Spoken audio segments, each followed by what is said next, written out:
allowing the user to move freely between both bottom-up and top-down learning modes.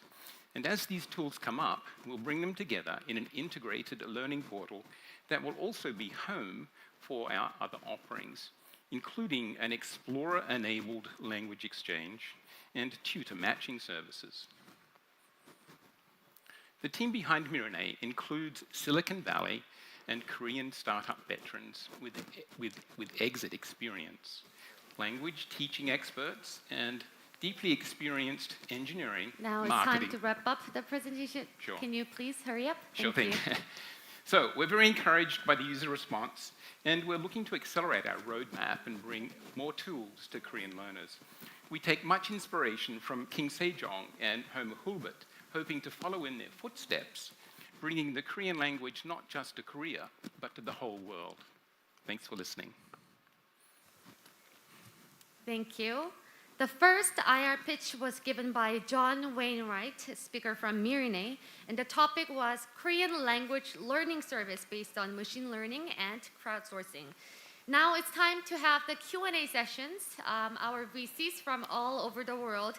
As I mentioned earlier, if you have any questions, please press the raise hand button and do not talk right away. We need some time to connect you through the screen. So when you hold on for a second, we're gonna give you the go-ahead sign. Then when you receive it, then you can share your questions.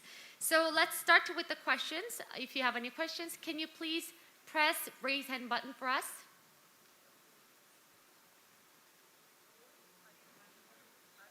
Mario? Hi, can I ask my question now? Yes, go ahead. Yes. Hi, John. Thanks a lot for the presentation, and Sure thing. congrats on getting such an interesting product out to the market and some early positive feedback. My question is a little bit about there's growth potential in the business, but what are your thoughts on the actual revenue model, the possible revenue streams? You have a lot of plans to release new tools. Which of those do you expect to be making money, and how much are you thinking users will pay for these services? Well, it's true. We plan on bringing out a succession of additional tools. This particular one, we knew there was a huge need for it in the market, which is why we got the response we did. In fact, I built the thing initially to help myself on my challenges in learning Korean. And I knew that there was nothing to do that did this. So we hope that this is actually a seed, a foot in the door with these people. We're going to add a lot of additional top-down content, and we think that will be at least competitive with the kinds of learning tools that are out there now. The typical price is $5 to $10 a month for many of these services, Duolingo, Egban. Some of the websites charge up to $50 a month, depending upon how much content you're giving them. So our plan primarily, at least as far as direct-to-users is concerned, is a subscription-based model. And we think that we've got a platform that enables us to do really interesting and distinctive learning tools based on machine learning. Thank so you you for think the that answer. you'll price yours also around the $5 to $10 monthly? Yeah. Mm-hmm. Okay. We also think that particularly the kinds of things that are coming out of our analyzer at the moment will be of interest to a lot of learning service companies and perhaps media companies. For example, Viki in the States offers a learning mode for their video streaming service, which just basically shows you both English and Korean at the same time. We think they'd be very interested in plugging us in and giving people the chance to click into the Korean and get it explained as learning it. That's their learning mode. This would accelerate that. It also augments existing learning services. So wherever there's lots of sites, for example, with tons of example sentences. They could plug us into that sentence and anybody could click on it and get the full explanation that we provide. So we're hoping that there'll be also an income flow from the SAS API, a usage-based API. And there are models for that already. Naver does that sort of thing for its translation APIs and for its text-to-speech and speech-to-text and so forth. That's something that we're waiting to see how that plays out. There's some models. We've got some ideas about how we would charge for that. And that's something we'll pursue as the year progresses. Thank you. Fantastic, thank you. Now we're gonna take some more questions. We have about 3 minutes for the Q&A session for this, for the first startup company. If you have any questions, please press the raise hand button for us. Josh Lee, Wait a second, please. Can you hear me? Please turn on your Yeah. mic. Yes, we can hear you Great. now. Can you share your question with us? Yes, thank you for the great presentation. Sure, thanks. As you mentioned, Naver has a translation system, so does Kakao, and obviously Google's been trying to unlock Korean to English for the longest time. There's obviously a lot of difficulties with it. So I'm curious, how does your ML kind of differentiate from those bigger companies, and how are you guys looking to really kind of, I guess, break that difficulty and make that a lot more natural? Right. Well, the key to our effort is the way we're able to pull apart sentences and give you all of the components, all of the parts of speech. If you have a look at a Naver translation, Naver Papago translation now, it tends to give you a rough idea of some of the main words, and that's it. Right. We want to give you a complete breakdown so you can see where the particles are, what the conjugations are.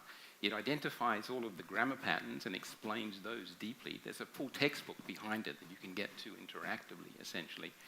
But equally as importantly, this technique that we've got for doing a phoneme analysis of the sentence and then matching that up with this pattern-based library actually allows us to teach people about idiom, which is something most of these systems don't really help you with. So we're going to be filling out our libraries with lots of idiomatic phrases, lots of neologisms. This is particularly useful for the K-pop learners, for example, because most K-pop lyrics are full of idiom, strange grammar constructions, and our technology, we think, can actually help explain a lot of the stuff that you see in idiomatic Korean. That's very challenging for learners, particularly compressed Korean. Lots of neologisms in Korean, as you probably know, where they're compressing words together and throwing out syllables. We can pull those apart and explain all those, and the library at the moment has about 100 or 150 neologisms in it that it will explain to you. So that's where we think the differentiation is. I think the way in which we're matching this pattern library with the phoneme analysis that we do with machine learning is quite distinctive and can give us an analysis that's just not being seen in any of the current offerings. Okay, thank you for your answer. Sure. So now we're going to wrap up our first IR presentation. Thank you, Mr. Wainwright. Now you can take your seat, and thank you for the... I just wanted to say, this is Yu Nim, the CEO of Mirene. Oh. Thank you. Hi, CEO.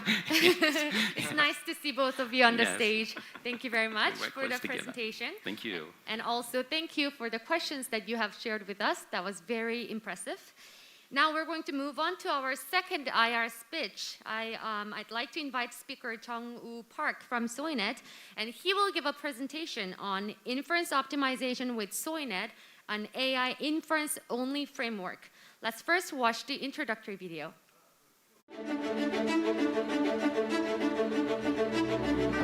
안녕하십니까. 글로벌 창업산업교에 입교한 소이넷 대표 박정우입니다. 인공지능을 보다 빠르게, 보다 가볍게, 그리고 쉽게 적용하기 위해서 창업하였습니다. 보통 인공지능을 현장에 적용할 때 나타나는 많은 이슈 중에 인공지능은 매우 느리고 많은 매물을 차지하고 애플리케이션 개발하기가 매우 어렵습니다. 소이넷은 이러한 고객을 돕고 있습니다. 이번 데모데이에서 소이넷의 진면목을 보여드리겠습니다. 감사합니다.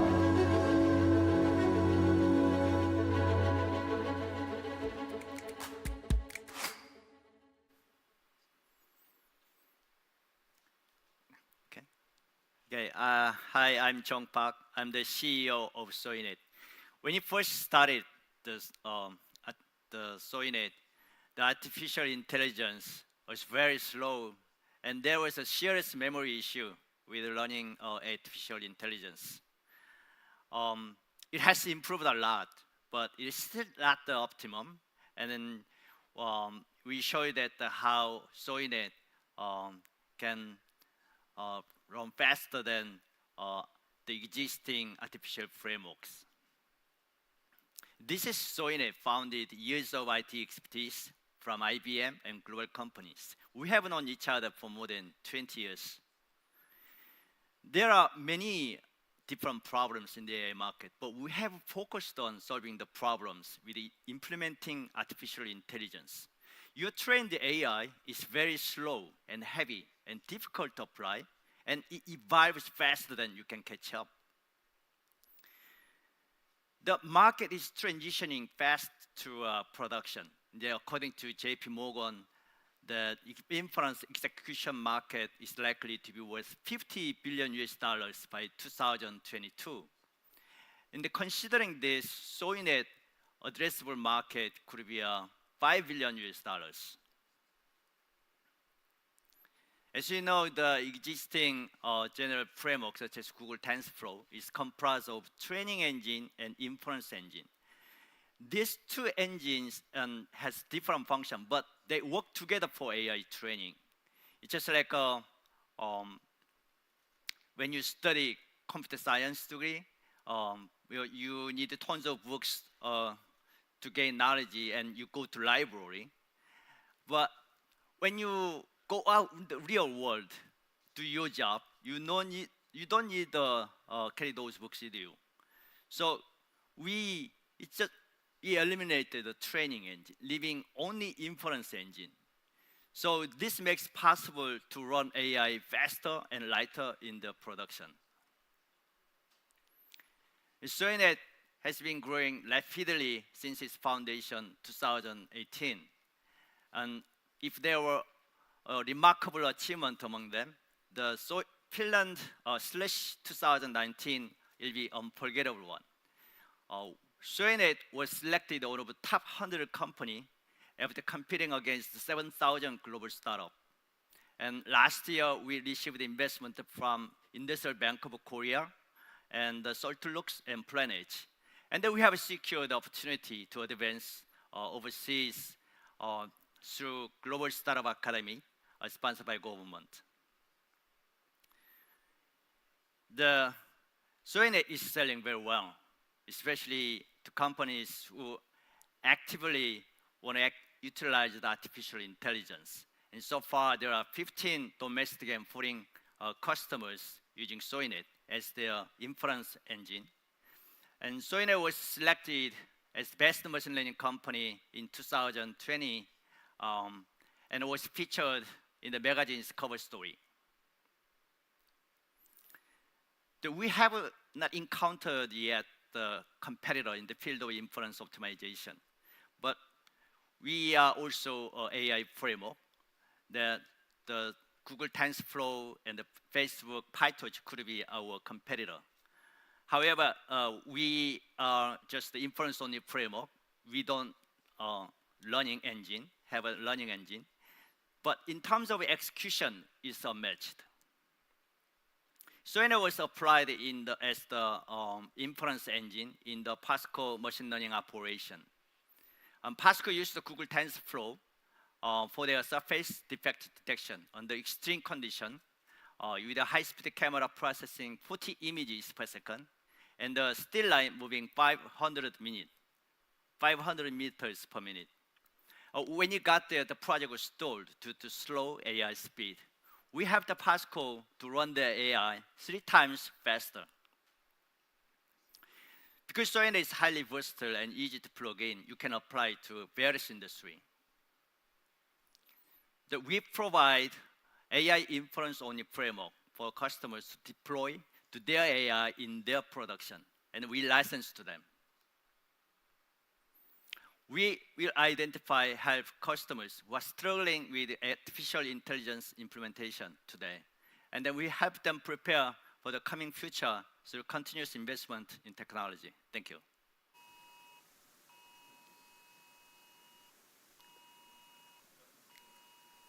Thank you very much for your presentation. Now it's time to have the Q&A session with our judges. So the topic was inference optimization with SoyNet, an AI inference-only framework. So our VCs from all over the world, as I mentioned earlier, if you have any questions, please press the raise hand button, and please make sure that you have turned on your microphone. And when you get the go-ahead sign, then you can share the questions with us because it takes some time to connect. So as we saw our second presentation, if you have any questions, please press the raise hand button.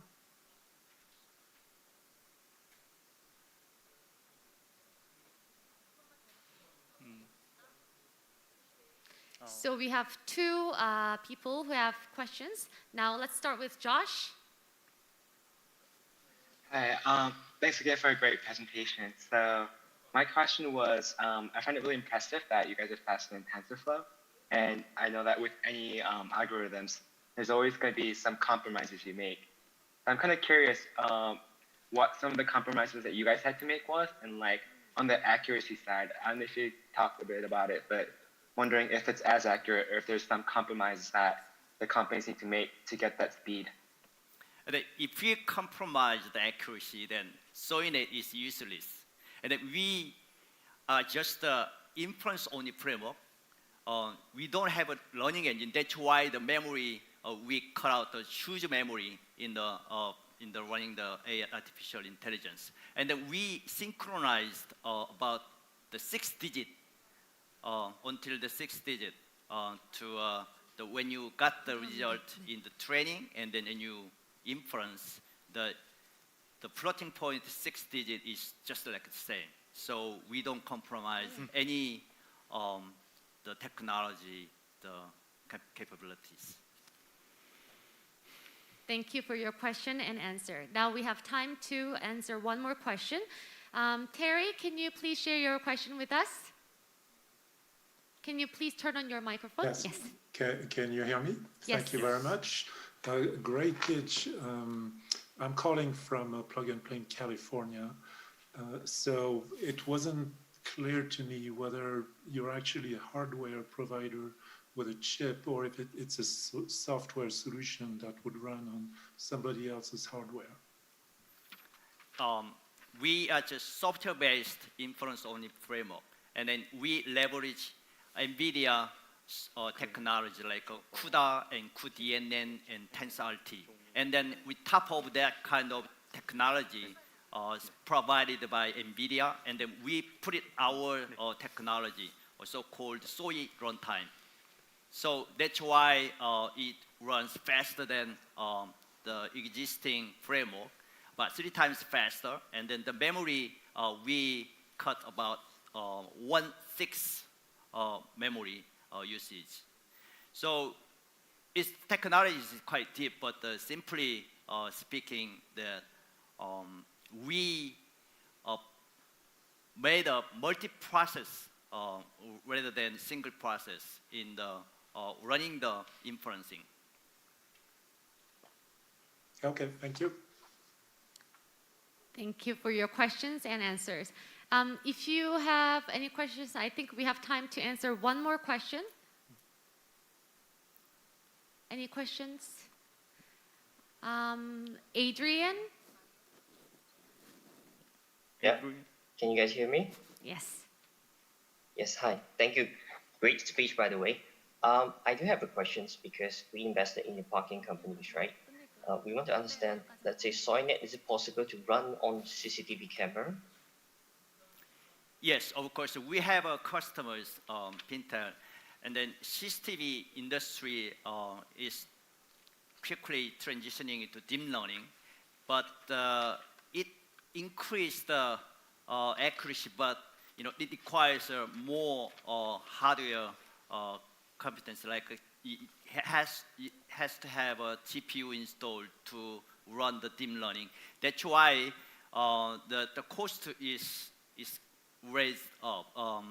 So that's why they deploy SoyNet to reduce their hardware cost. Like we can process the 3 times more CCTV channels, and than just using the PyTorch and TensorFlow. So because they can increase the ROI 3 times, that's why they use SoyNet to deploy their CCTV deep learning model. Okay, got it. Thank you. Okay, thank you very much for your questions and answers. Our speaker, please take your seat now. And I appreciate all the presentations that you put hard work in, and also thank you for the questions that you have shared with us for the VCs. So for the third IR pitch, I'd now like to invite speaker Ki-hwan Moon from Omlis Labs company, and he will give us a presentation on drag and drop computer vision platform, Deep Block. Let's first watch the introductory video.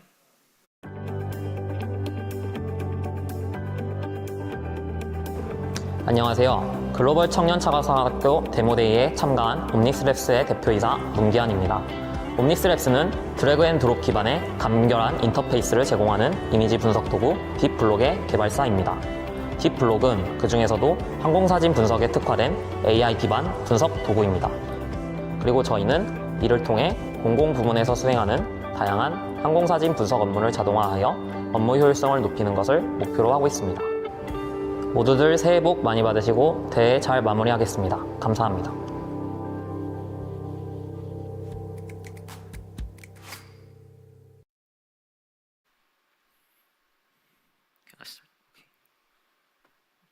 Hi, I'm Young Moon. I'm the founder and CEO of Omnistraps company. Recently, many industries have difficulty adopting AI. This is because most AI tools are too difficult for most people. Eventually, the cost of adopting AI becomes expensive. To solve the problems, we decided to create an AI tool that is easy to use for everyone.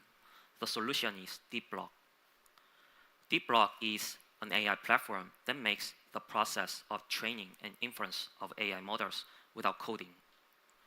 Deep Block is a web-based platform that anyone can access anytime, anywhere through the internet. Users can start creating their own AI model by using their mouse by just watching our 5-minute tutorial videos. We have found that engineers in remote sensing field want to use this type of tool. Remote sensing professionals want to adopt AI. However, they usually lack computer science background. They have difficulty processing large volume aerial image files and developing models for these high-resolution images. We have confirmed that the Seoul city government alone spends millions of dollars each year on manual aerial photographic analysis. However, using Deep Block, the Seoul city government could reduce the analysis time in hours and could cut costs in half. Now let's look at an example use case of Deep Block. There are many use cases using our platform, but I would like to show the process of building an AI model that detects automobile from high-resolution aerial images. First, users upload large volume aerial image files. After uploading files, users can start preparing the training data set with our annotation tool.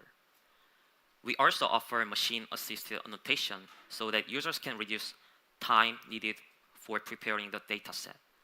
After finish preparing the data set, users can start the model training by simply clicking a training button. After the model training, users can run inference by simply dragging and dropping their image files, or they can integrate the AI model to their own software through our API service. AI and machine learning will be the most important market of the decade. We first target $4 billion aerial image analysis market, from which we'll expand by target other use cases. We first grow by providing software license to the government, and while also providing software license and custom implementations for enterprises. There are some competing no-code AI tools in the market. However, there is no dominant competitor in Asia. We'll drive deeper competitive advantage by growing our marketplace of reusable AI models and projects. They can be copied and customized by users to save time and cost. our initial users confirmed that they are eager to spend over $300 per month for the blog platform. And I'm happy to announce that we have structured a partnership with the Seoul City government for initial growth in aerial image analysis market. Our aim is $1 million sales within 2 years. We are now raising seed round investment, and we will spend this money to hire salesperson and accelerate sales activity to government and enterprises. We are all computer science major experts, have experience working in AI engineering and ICT education. We are a Seoul National University alumni startup, and we believe that our platform will change the way AI is trained and deployed. Thank you. Thank you very much for your wonderful IR speech. Now it's time to have a Q&A session with our VCs. If you have any questions, please make sure to press the raise hand button and make sure that your microphone is turned on. So now it's time for the questions. If you have any questions, please press the button. Mario, please turn on your microphone first. Thank you. Can you hear me? Yes. Yes. Hi, Guihan. Thanks a lot for a great presentation. I have a slightly technical question, which is that I've seen a lot of platforms that do similar workflows for street-level data, especially for self-driving cars that are processing images from onboard cameras. But you guys are working with aerial imagery. Can you tell me, why are you doing aerial imagery, and what are the technical differences that allow you to dominate that niche compared to these other more competed areas of street-level imagery? Processing high-resolution, large-volume aerial image file is a little bit technically difficult for remote sensing professionals, as I mentioned, because they have background knowledge of earth science or physics, and usually lack computer science background. And processing these large volume requires extensive knowledge of computer science, like parallel computing or kind of optimizations of AI model with computer vision technologies. And we have competitive advantage over some of our competitors, which usually have background knowledge of remote sensing or earth science. So we will be more competitive in computer science aspect. And in the meantime, we also offer more intuitive and easy to use interface, and that makes this most remote professionals to we can provide more usability for these customers, and maybe we will be more competitive in this market. And we choose to first start focusing on this market to grow. Yeah. Thanks for your question. Thank you for your question and answer. Now the next question, Josh, can you please turn on your microphone? Thank you. Yeah, Gi-hwan, super impressive that you were able to sell to the Korean government. I'm curious where you're going to head next in the sales pipeline. Are you guys going to continue to sell to more governments, or are you guys kind of go the B2B route of selling to more aerial image players?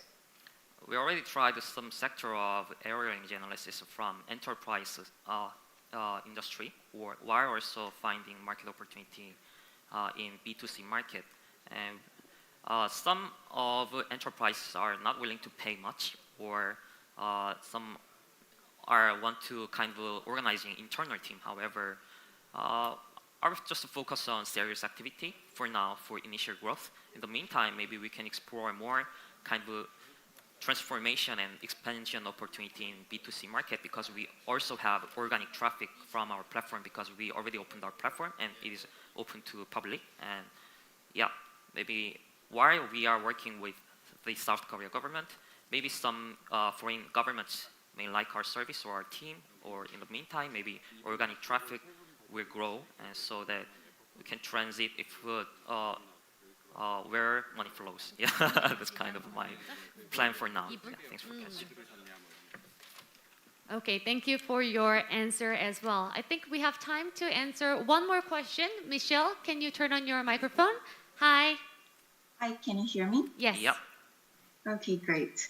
I would just like to ask, building on to Josh's questions, right? So essentially, if you're looking to target the government and the private sector, would you think of kind of expanding out of Korea, or you're focusing on Korea first? For now, government I found that who are willing to pay is Korean government. They are already spending millions of dollars per each city. There's around 26 cities in South Korea, major cities in South Korea. And if we can only sell our product to one city, it is very easy to expand in domestic market.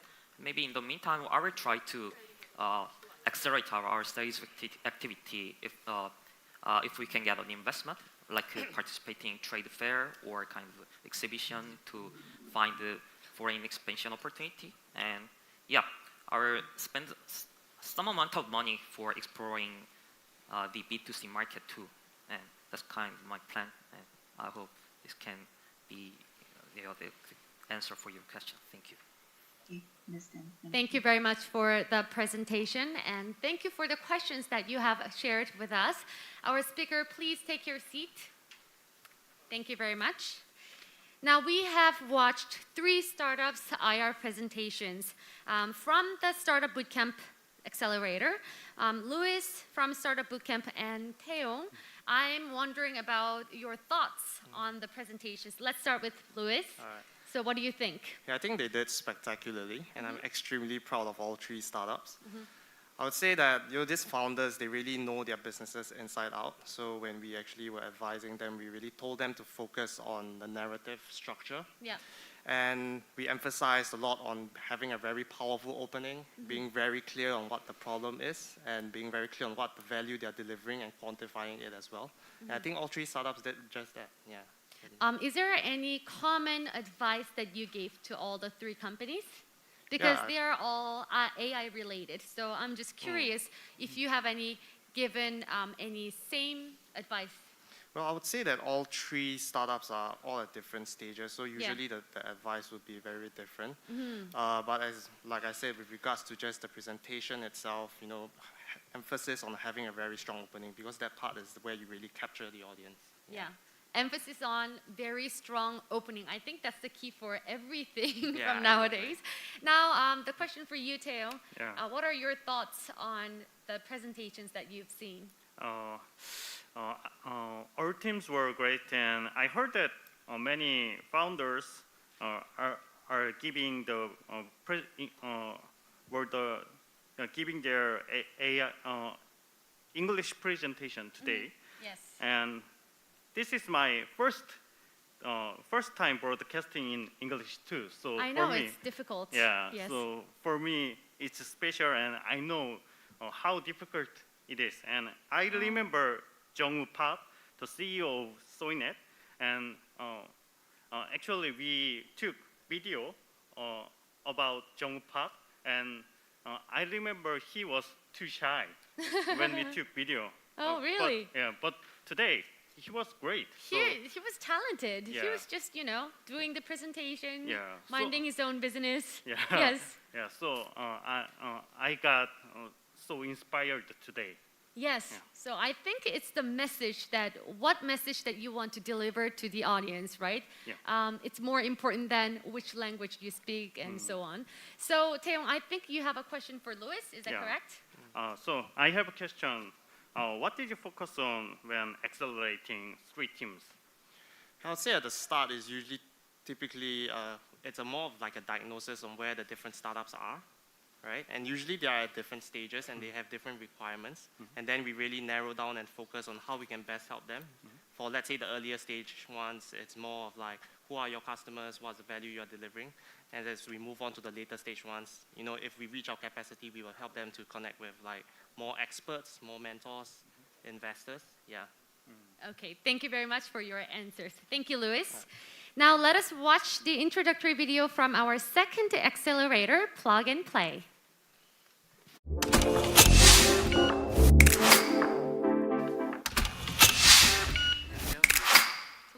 예.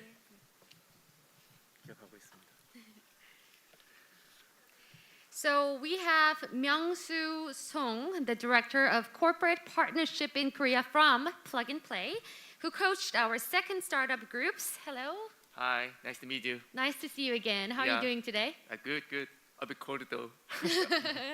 How about you, Teo? Oh, great and nervous, but yeah, cheer me up. You're doing great, don't worry. Thank you, thanks. Okay, so Mr. Song, please introduce us to Plug and Play. Okay. Hello. My name is Myung-soo Song. I'm a director of Plug and Play. Plug and Play is one of the largest accelerators in the world, which is located in the Silicon Valley. And Plug and Play's mission is to make innovation open to anyone, anywhere. We run 70 accelerator programs annually and globally, providing innovation to over 400 industry-leading corporations with over 30 locations globally. As an investor, we invest in over 250 companies worldwide every year and co-invest with 200 VCs. Okay, and what are your thoughts based on giving coaching sessions to the companies? Actually, it was kind of our really good journey. It was actually, I want to say that this is our first time to be in Korea, and then we are really impressed by their, how can I say, very strong dedication. Oh, okay. For that to improve by themselves, in terms of the business model and then the way to go to global. So it was a really great journey to be with them. So it was very impressive for you to see how passionate they are, Yeah, right? right. Okay, and can you explain which startups are going to be shown? Yeah, I'm very happy to introduce 3 startups. First one is Deep Insight, which is providing driver monitoring systems based on AI and 3D based. And within 1 year, they've already got Hyundai Mobis. And then I think that because of the EU regulation, the driver monitoring system would be mandatory. So I think that the market expectation is really good. Second one is the Illuni, providing storytelling content book based on face recognition. I think that all the kids and the mom should try this one. They have very strong interactive animation quality and user-face animation quality too. Interesting. Yeah.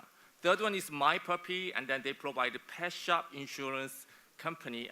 Pet shop insurance policies. This is the first product in Korea. So very happy to introduce 3 of these companies. Thank you. I'm also very excited and interested to watch the third presentation as well because I own 2 pets. Yeah. Okay.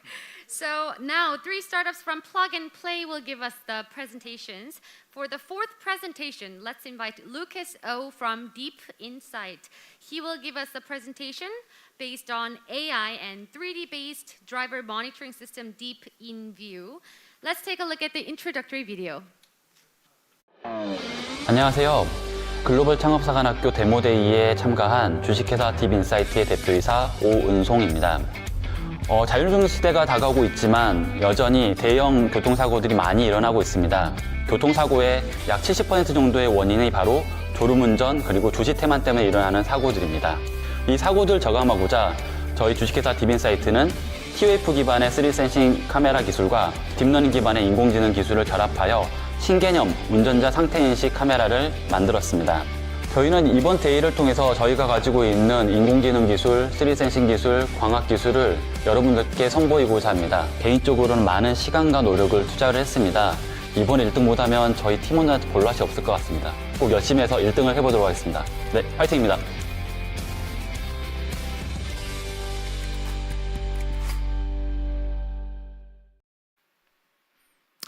Hello, I'm Lucas in charge of Deep Insight. Deep Insight is a professional 3D sensing company founded in June of last year. As autonomous world is coming now, larger technologies are developing every industry field. However, inevitable accidents are occurred in the life. You can easily notify the major traffic accidents on highway. What causes these accidents?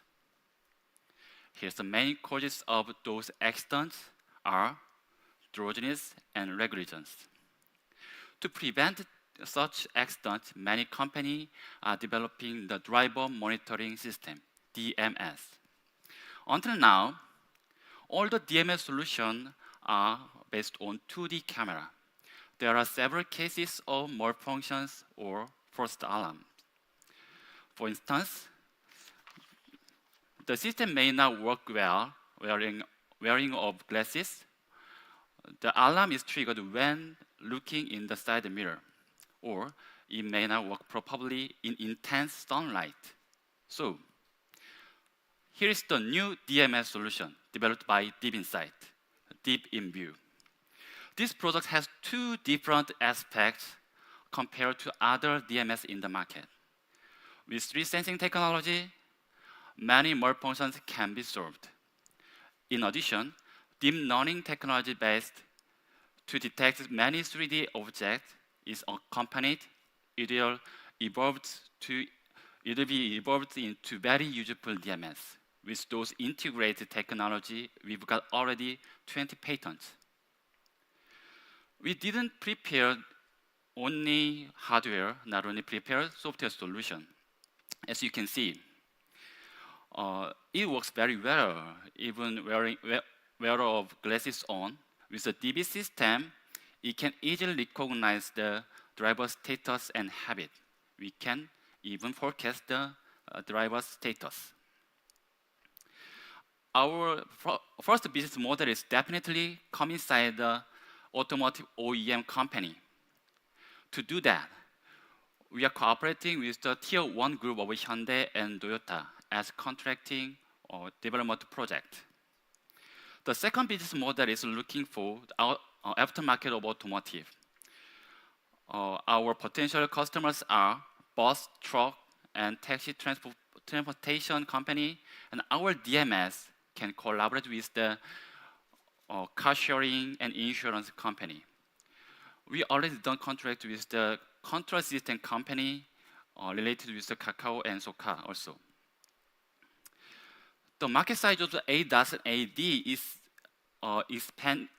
expected 4 to 5 times larger than it is now, and regulation will be issued in Europe and America from next year. The opportunity and market of DMS will be grow up. Here's the key members of Deep Insight. All members are expertise in the field of optics, semiconductor, 3D sensing, and AI. We did our best during the last 8 months, even though it's a very short period of time. Deep Insight were recognized as a high-tech company, awarded in the several competition and government programs. With our outstanding technologies, we successfully prepared 1.5-year runway to develop our product. With launching of Deep in View, we will aim to expand our target areas. After securing the seed investment in the first quarter of this year, we will expand our business proactively and achieve the revenue goal of $38 million within 3 years.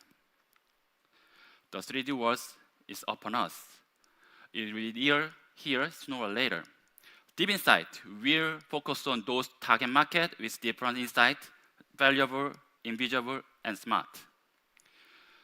Deep in View, the new DMS will be the first products what we introduce in the coming 3D world.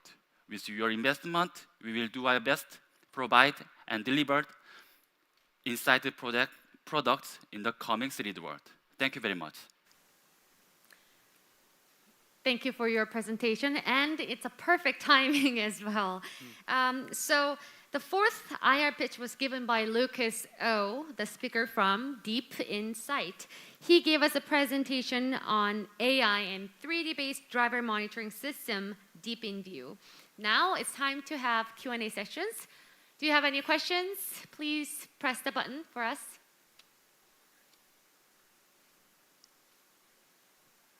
Any questions for Deep Insight? Yes, Johnny K. Please turn on your microphone. Yes.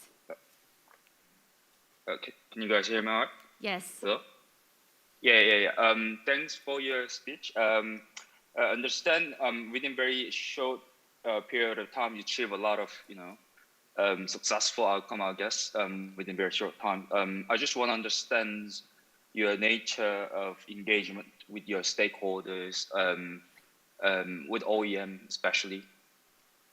Okay, thank you for question. So our nature is from the 3D sensing optical elements manufacturer. So our team members, even though we have a very short time to from the foundation, just 8 months, but before that time, all team members was one team. So we prepared over 3 years to this foundation. So our nature is, for me, I'm an expert of the optics and design of the system, and other members expertise in AI and 3D sensing.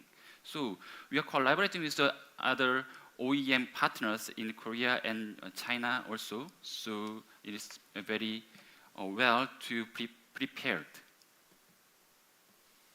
Thank you for the question and answer. Now, Tricia Mani, can you turn on your microphone? Hi. Yes, hello. Can you hear me? Yes. Yeah. Hello. Thank you for your presentation. I just wanted to check. So you mentioned that you had completed your seed round of funding.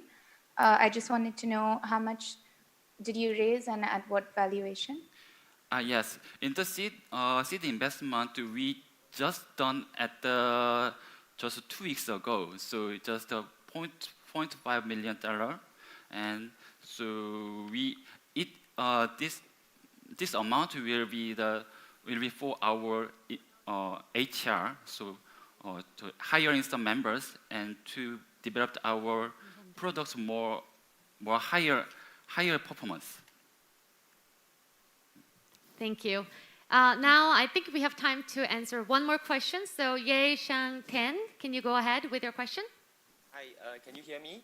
Yes, we can. Go ahead. All right, great, thanks. Thanks, Lucas, for the great presentation. Just one question I wanted to ask. How exactly are you pricing your solution compared to the other competitors out there in the market?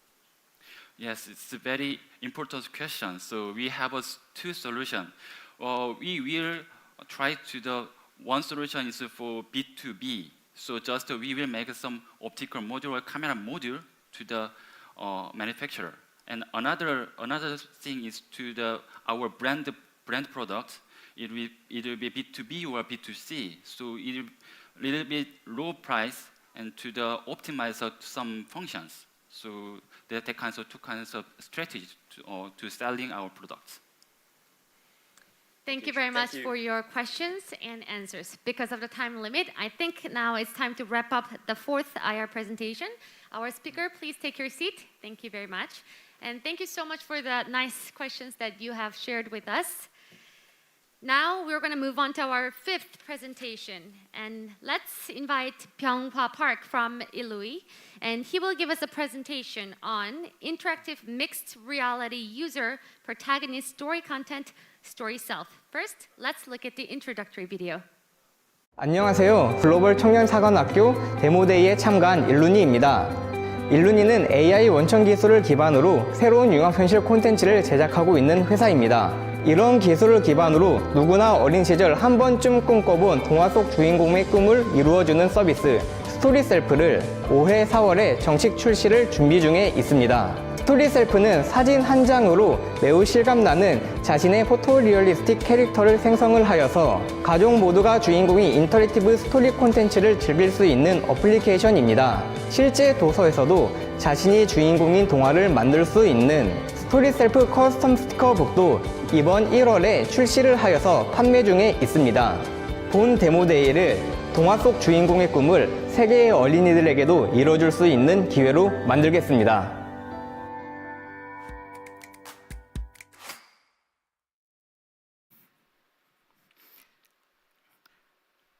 Hello, my name is Byung-Hwa Park, CEO of Illuni. Illuni is an expert in AI and mixed reality.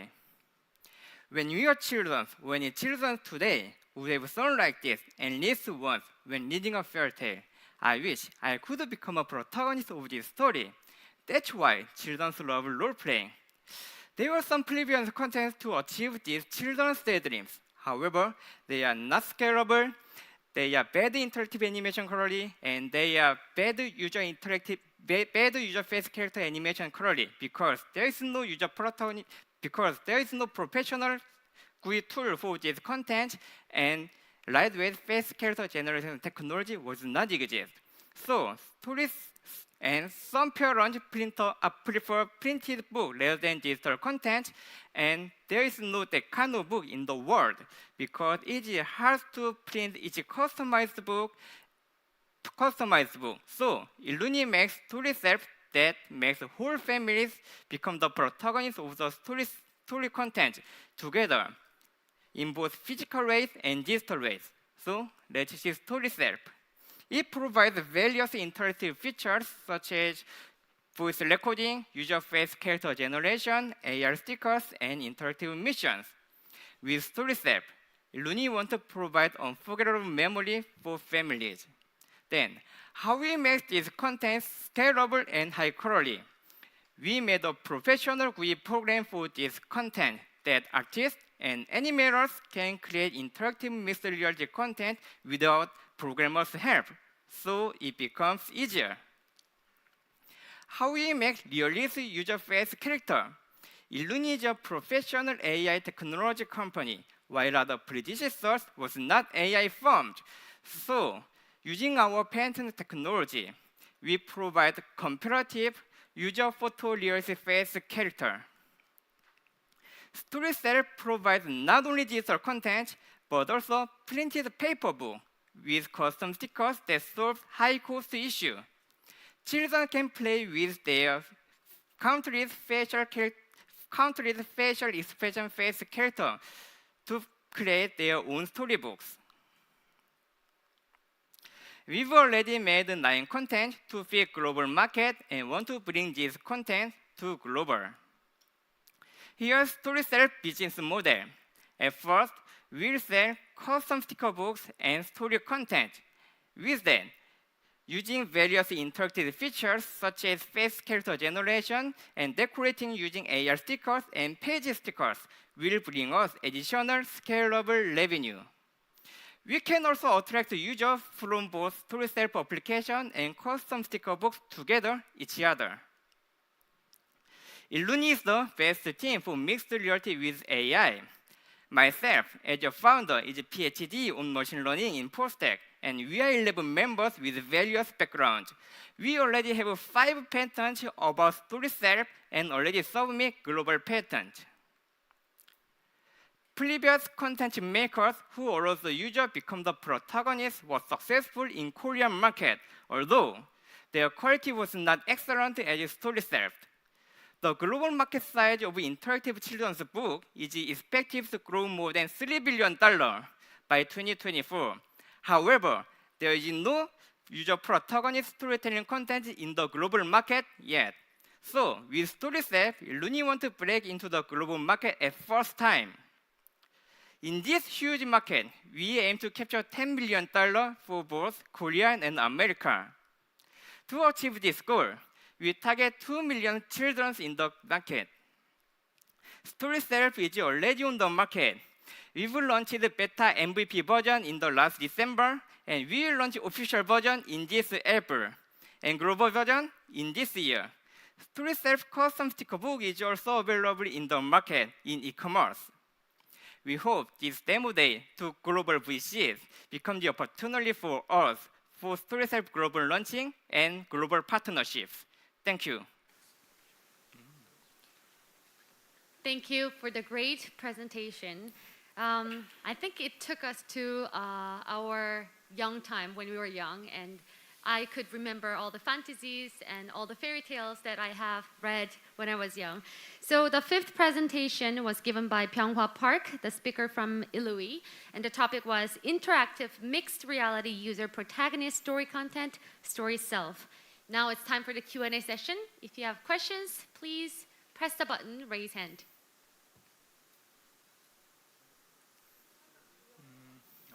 Yes. Now we have 3 questions, so we're going to start with Kenneth Jang. Yes, hello.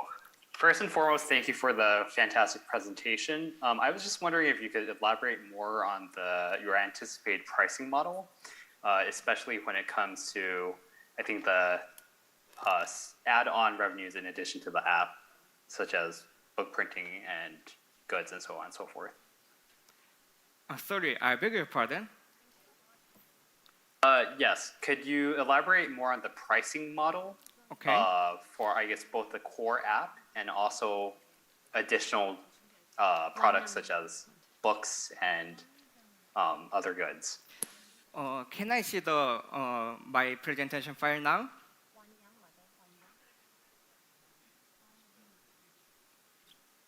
So let me just kind of clarify. The question is what the pricing point is, right? So this is the So this is our business model. Now we'll sell each story content at around $10, and about the AR stickers will be around the $3 to $5. And we are now selling the custom sticker books in $55, and we'll make this content with another partnership children's book publishers together. Thank you. We have two more questions. Wan Zhang, yes, can you share the question with us? Hi, thanks for the great presentation. My question is regarding the distribution channel.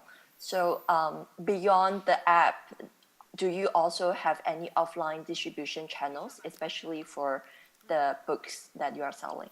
In the case of the book, in Korea, there is a portal named Naver, and Naver now offers the Naver Smart Store. This is offline e-commerce stores, and now we're selling the custom sticker books in the Naver Smart Store now.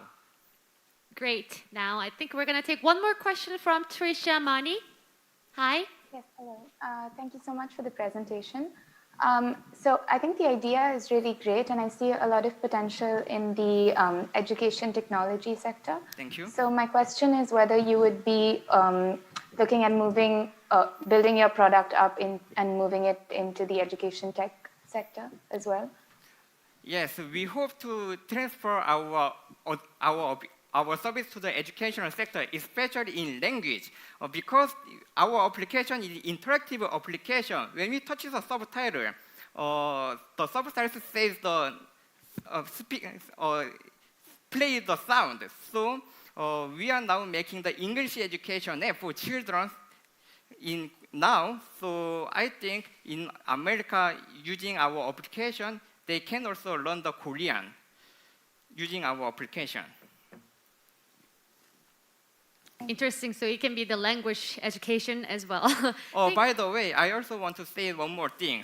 We are now also proving the value family love education in our application, because many parents worry about the smart device usage in children because they cannot think about the family. But using our application, our whole family become the protagonist of the fairy tale in our application. There will be the parent's voice in fairy tale, so children can already be with the family using our applications. Okay, thank you very much for the great presentation, and I also appreciate the questions that you have shared. Our speaker, please take your seat. Yes, for the next presentation, let's welcome Jungmin Ji from My Puppy. The topic is the only solution for pet shops, Pet Link. First, let's watch the introductory video. 패션만을 위한 오직 단 하나의 솔루션 펫링크를 소개할 마이퍼피 대표 김성훈이라고 합니다. 마이퍼피는 국내에 11,000개 펫샵이 사용할 수 있는 매장 관리 솔루션을 제공하고 매월 펫샵에서 생산되는 반려동물과 소유자의 데이터를 전산하기 위한 기술 서비스를 제공하고 있습니다. 2019년 2월부터 국내 반려동물 거래는 허가받은 펫샵을 통한 거래만이 합법적인 거래입니다. 매월 펫샵에서 생산되는 데이터는 약 10만 개에 달하고 있지만 아직까지도 펫샵을 위한 솔루션이 제공되고 있지 않아서 정보들이 방치되고 있고 사용성 또한 낮은 상태입니다. 우리 마이퍼피는 펫샵만을 위한 전문관리 솔루션을 시장에 공급하고 반려동물 정보관리와 소유자와 반려동물의 정보 매칭을 위해 우선 사용할 수 있도록 시장에 공급할 생각을 갖고 있으며 국내 최초 반려동물 빅데이터를 구현하고 이 데이터를 기반으로 한 반려동물 산업의 아마존이 되고자 합니다.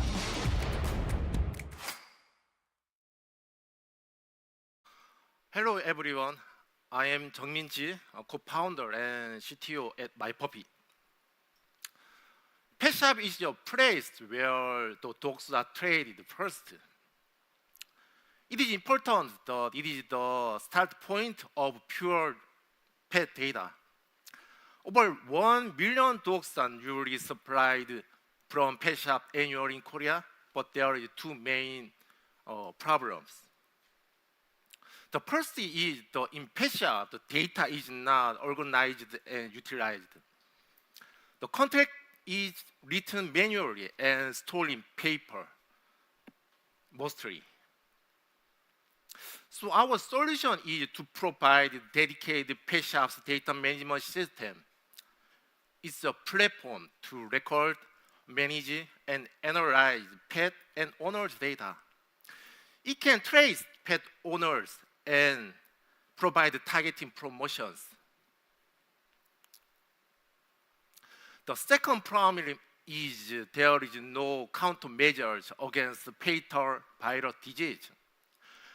The fatal rate of virus is high, up to 50%, and the damage by virus is increasing due to the increasing pet price.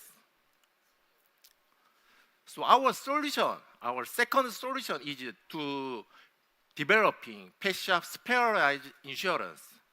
We did that with DB Insurance Company, which is the top 3 insurance company in Korea. It will released at April this year, and we have exclusive right for 2 years. We surveyed the pet shop's needs and confirmed that 60% of pet shops are willing to join. We will bundle insurance with our platform. The pet shop will get a discount for the insurance fee. And we focus on the pet auction houses, especially 10 auction houses in Gyeonggi. And we concentrate on the key pet shops around Seoul and Gyeonggi. It is the sales of the pet shop insurance. We will get the 8,000 pet shops by 2026. And regarding the commission about 20%, our revenue will be $3.6 million. Now the number of pet shops is increasing because more people love to raise dogs. And moreover, the government drive strong pet shop related policy. Now in Korea, pet shops are only allowed in trading pets.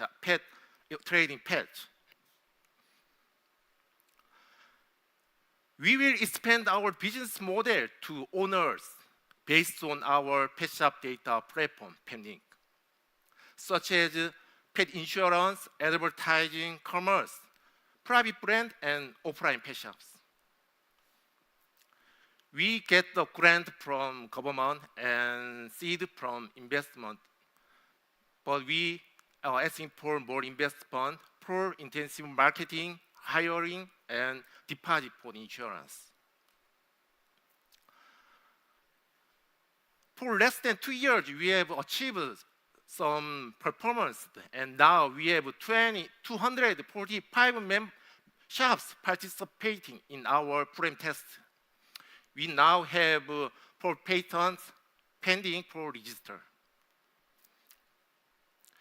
We have 7 members and 3 advisors. Especially the CEO has 15 experience in pet business, and I have 20 years of experience in machine learning field. Why us?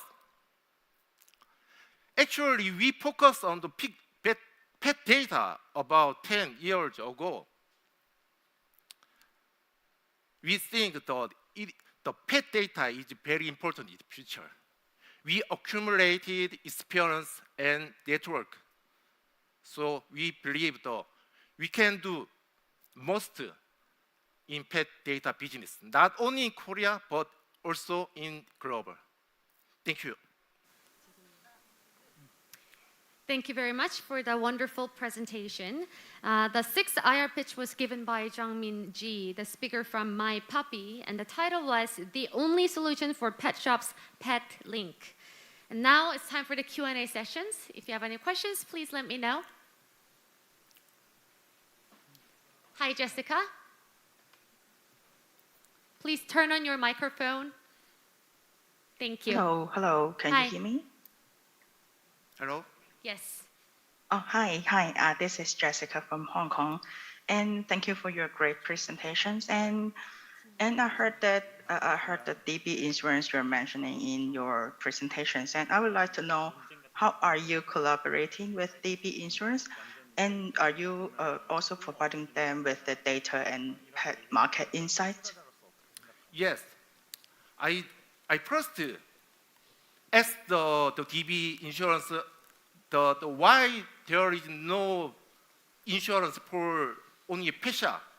They answered us that there is no data. It's really the DB insurance is the top 3 major company in Korea, but there is no pet data, so they cannot make the insurance for pet shop. So we provide the data about along the 15 years our the experience and survey and data what we have. So April on this year we can make the insurance for pet shop with DB insurance. Yes.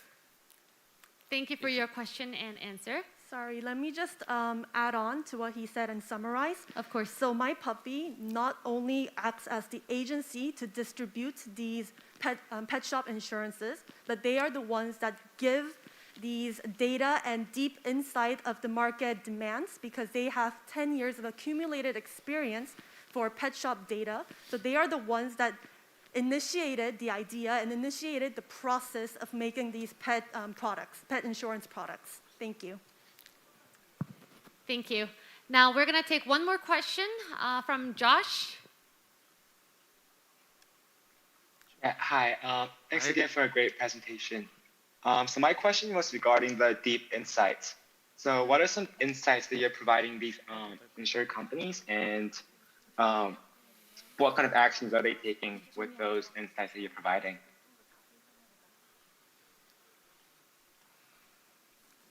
Oh, okay. We focus on the pet shop insurance, focus on the virus like the parvo and corona. As I shown in the slide, is the fatal rate is up to the 50%, and the damage for pet shop is increasing. We provided the DB insurance company to developing the insurance.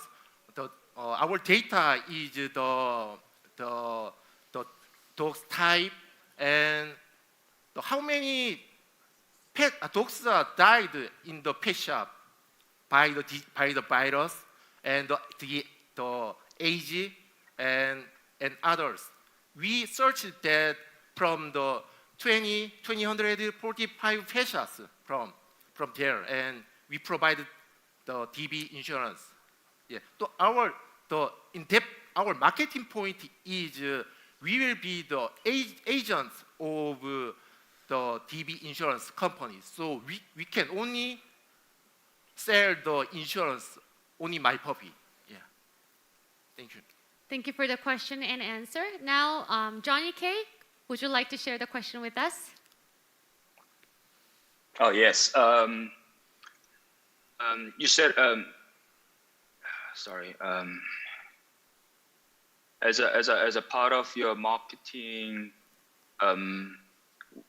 marketing strategy, you are working together with the DB insurance, right? And behind the scene, there mentions you're going to discount the insurance premium, the fee. Can we understand the rationale behind how you're going to actually discount the insurance fee? I mean, based on your collected data, I understand that, but you know, each pet has its own features. They have their own, I guess the fatal, percentage or fatal, data. But how are you going to actually make that happen to discount, insurance premium from insurance perspective? I'll say.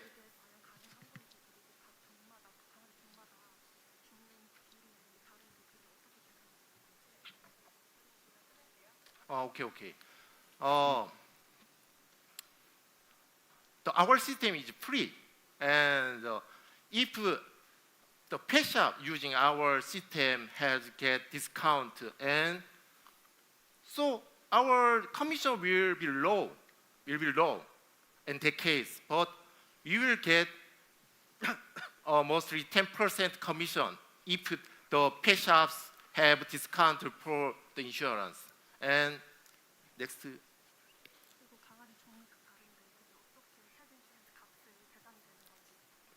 Okay. As you know, there are so many types of dogs, but the virus, the parvo or corona is occurred at the time of the birth, about the 14 days, within the 14 days. So it's almost the same with all kind of dogs. So, but it is very fatal, and so our insurance keep them from the damage from pet shop.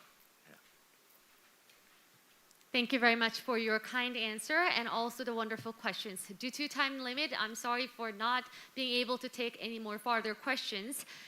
Thank you very much. Please take a seat.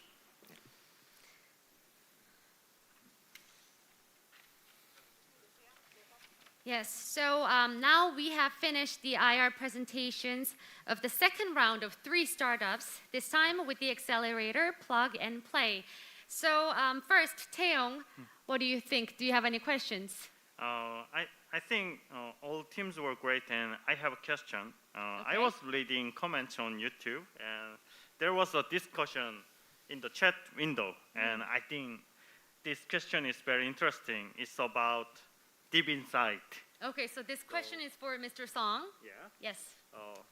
Let me read. This comment is written by Son, and deep insight is #1 company that becomes useless when fully autonomous driving comes out. So, as an investor, how do you think about this comment? As an investor, I think that autonomous driving is kind of the trend in the future. But I think that as an investor, the more important thing is the milestones, because they have a very clear vision and achievement during last 1 year with the Hyundai Mobis, and they have a clear milestone for the global market. And then, as in the market, you can see that EU regulation, even though there is autonomous driving is a trend, there is still mandatory for the driver's monitoring system is kind of the regulation mandatory, and then it would be the same in Korea for a while. So I think that if they achieve the clear vision and the objectives during the milestones as time goes by, I think that it's very, for us, it's 100% sure for the investment for the deep insight. And then nobody that actually even there is autonomous driving, it's a kind of 100% autonomous driving. Sometimes we wanna drive, we drive.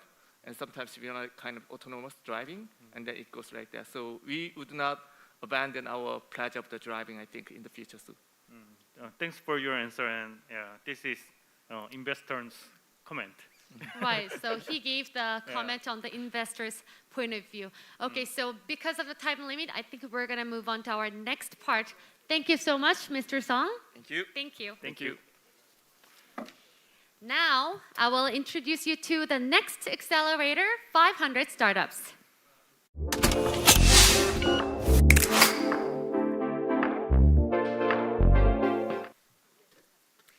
Yes, so at the relay base, we have Timber Dupota, the program mentor from 500 Startups who coached the groups, right? How are you doing today? I'm doing great. Good to see you again. Good to see you again. How about you, Teo?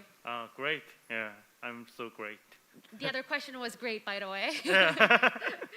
Okay, so Mr. Timur, please introduce us to 500 Startups. So again, my name is Timur Dalpota, and I'm an EIR at 500 Startups. At 500 Startups, our mission is to uplift people and economies through entrepreneurship. And we're one of the world's most active seed stage investors. We have invested in 2,400 companies across the world, 5,000 founders in 74 countries across the continent. Okay, and can you briefly introduce the next 3 startup companies that we're going to hear the presentations on? Absolutely. So we're going to be hearing presentations on 800 meters. 800 meters is a patent pending product. Actually, it already has a patent that allows you to collect payments on lost insurance collections. We also have Chopsticks. Chopsticks is think of it as ST for Asia. They are growing really fast. And we also have Team Yacht. The product is Cook, which is really remarkable. It allows you to interactively play with stock market without actually losing your money. So think of it as like practice education when it comes to picking stocks. Interesting. I'm very excited to hear the next presentations. So now 3 startups from 500 startups will give us the IR presentations. For the next presentation, let's invite Song-mi Lee from 800 meters. And the topic is Payment Management System for Insurance Companies and Customers. First, let's watch the introductory video. 안녕하세요. 글로벌 청년 창업사관학교 데모데이에 참가한 800m의 대표 이송미입니다. 당사는 보험 설계사와 고객 사이에서 보험관리 수금을 도와주는 앱을 만들어 고객에게는 편리한 보험관리를 도와주고 설계사의 업무를 덜어주는 역할을 담당합니다. 여러분 혹시 우리나라 가정의 보험 가입률이 98% 이상 된다는 거 알고 계신가요? 또 보험회사의 연간 해지 금액은 25조입니다. 800m는 사후 고객 관리에서 사전 관리 방식으로 고객에게 더욱 집중합니다. 수십 년 동안 변화없는 보험 산업의 새로운 희망, 인슈어테크 800m가 함께합니다. 오늘 대회를 통해서 많은 분들께 인사드리게 되었는데요. 800m의 보험 산업에 대한 진심과 정성이 모두에게 전달되었으면 좋겠습니다.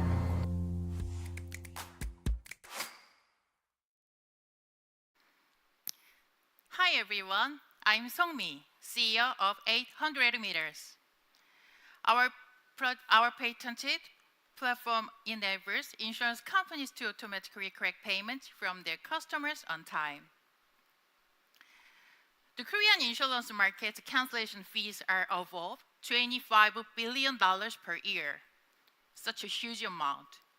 To stop this, insurance agents have to follow up with clients so they can make payment on time.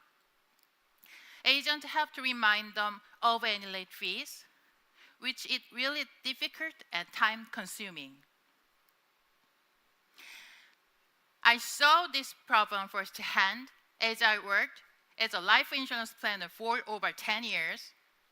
That is why I founded 800 meters. Our product automatically follows up with buyers, but also remind them to make a payment. If a user's bank account doesn't have enough funds, we send them a gentle reminder to let them know beforehand in case their payment bounces. Insurance companies' growth rate is on a decline because 98% of the Korean households already have an insurance plan in place, making it even more difficult to sign up new clients. So, retention is more important than ever.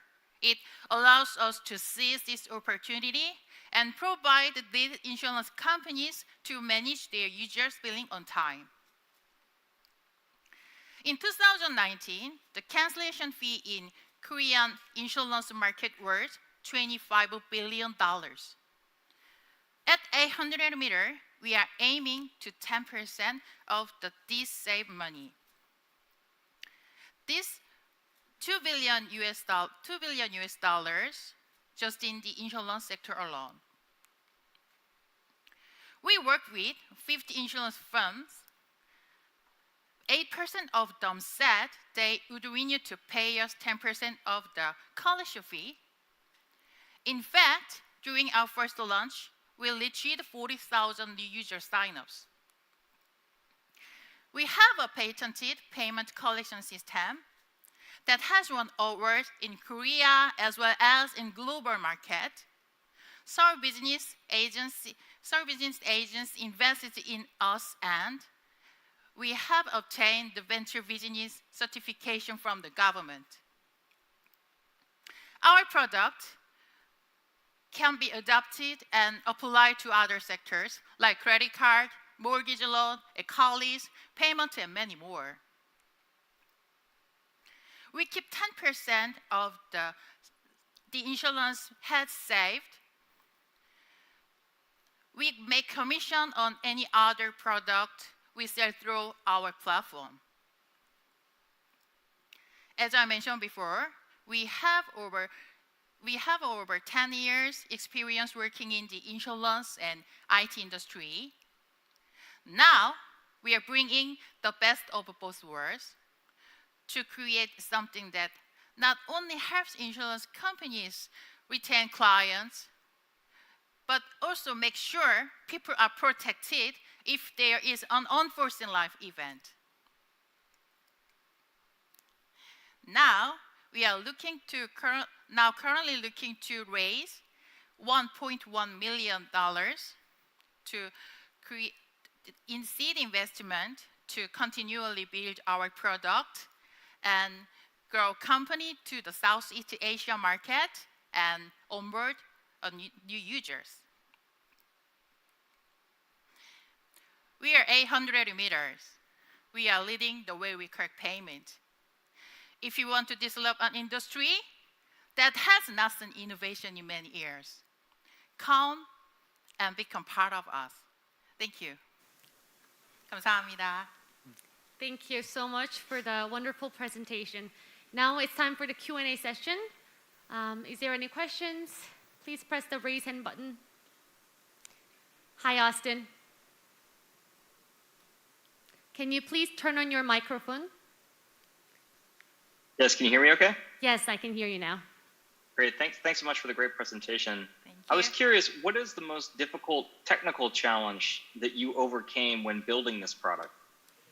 First of all, she has got a lot of knowledge about insurance because she was working for the insurance company over 10 years. But the problem was that we didn't have any knowledge about IT. So developing the application itself was really difficult. Thank you for your question. Thank you for your honest answer. Next question goes to Terry. Can you turn on your microphone? Yeah, thank you. Very, very interesting company.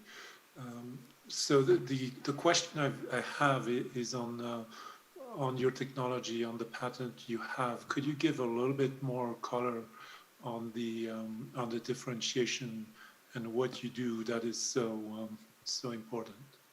So right now we are mainly focusing on the previous event that insurance company collects money before that, so that we can notify the customers that you have to pay for insurance premium right now, but your balance of the accounts right now it's very low. So we are going to send the notifications several times to alert customers to know that they have got not enough insurance premium for each bank account. And also, this is very competitive because 98% of households in South Korea have got insurance, but so far, no applications have been developed yet. So this is very, very outstanding. Okay, thank you. Thank you. Thank you. Next, Kenneth Jung. Hello. All right. Yeah. Hi. Thanks for the fantastic presentation. Just a question about your go-to-market strategy and your user acquisition strategy. Can you speak more to that and perhaps talk about what your ideal customer looks like? Oh yeah, we have got a lot of wide range of customer targets because first of all, 98% of the Korean households, as I said before, so they are our targets, but also we have got insurance company agencies that they can be our targets as well, because we are currently matching them, and also we are looking for overseas market as well. And also we have been doing some business with Singapore, and also we have done some seminars in Singapore as well, because we have got some very similar backgrounds, Singapore and Korea. So right now, targets are very straightforward. So what we have to do is we have got some investment for seeding money, then we can use that money for future, I think. All right, thank you. Thank you. Thank you. I think we have time for one more question. Adrian? Hi, Somi. Hi. Love your pitch. So I do have one question. Can you tell us more about your traction? So how many transactions has run on your platforms right now?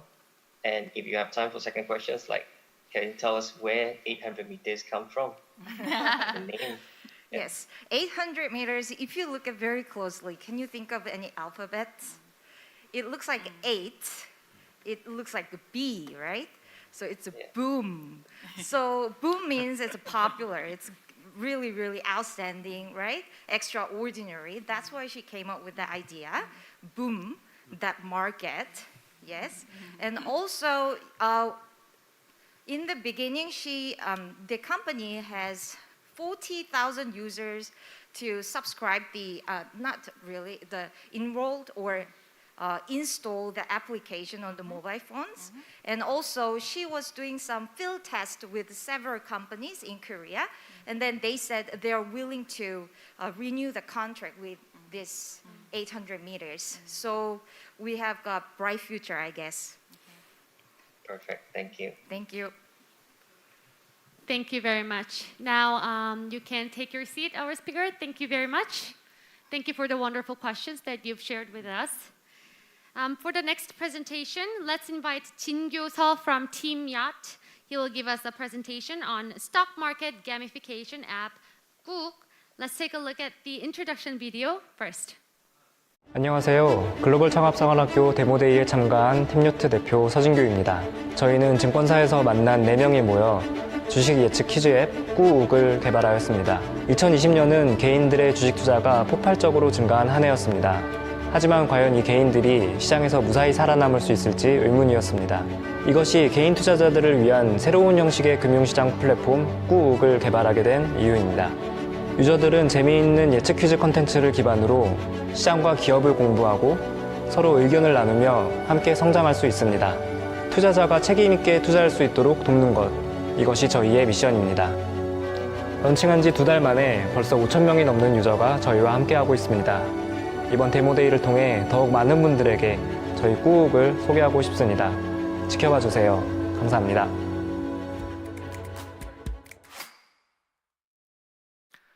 Who remembers their first time investing? And how did it turn out? Well, I remember my first time. It was right after college. I bought an amazing entertainment stock, which got delisted just after 3 months. So I lost all my money. So I had to teach myself how to invest, and it took a lot of time, and it was super boring.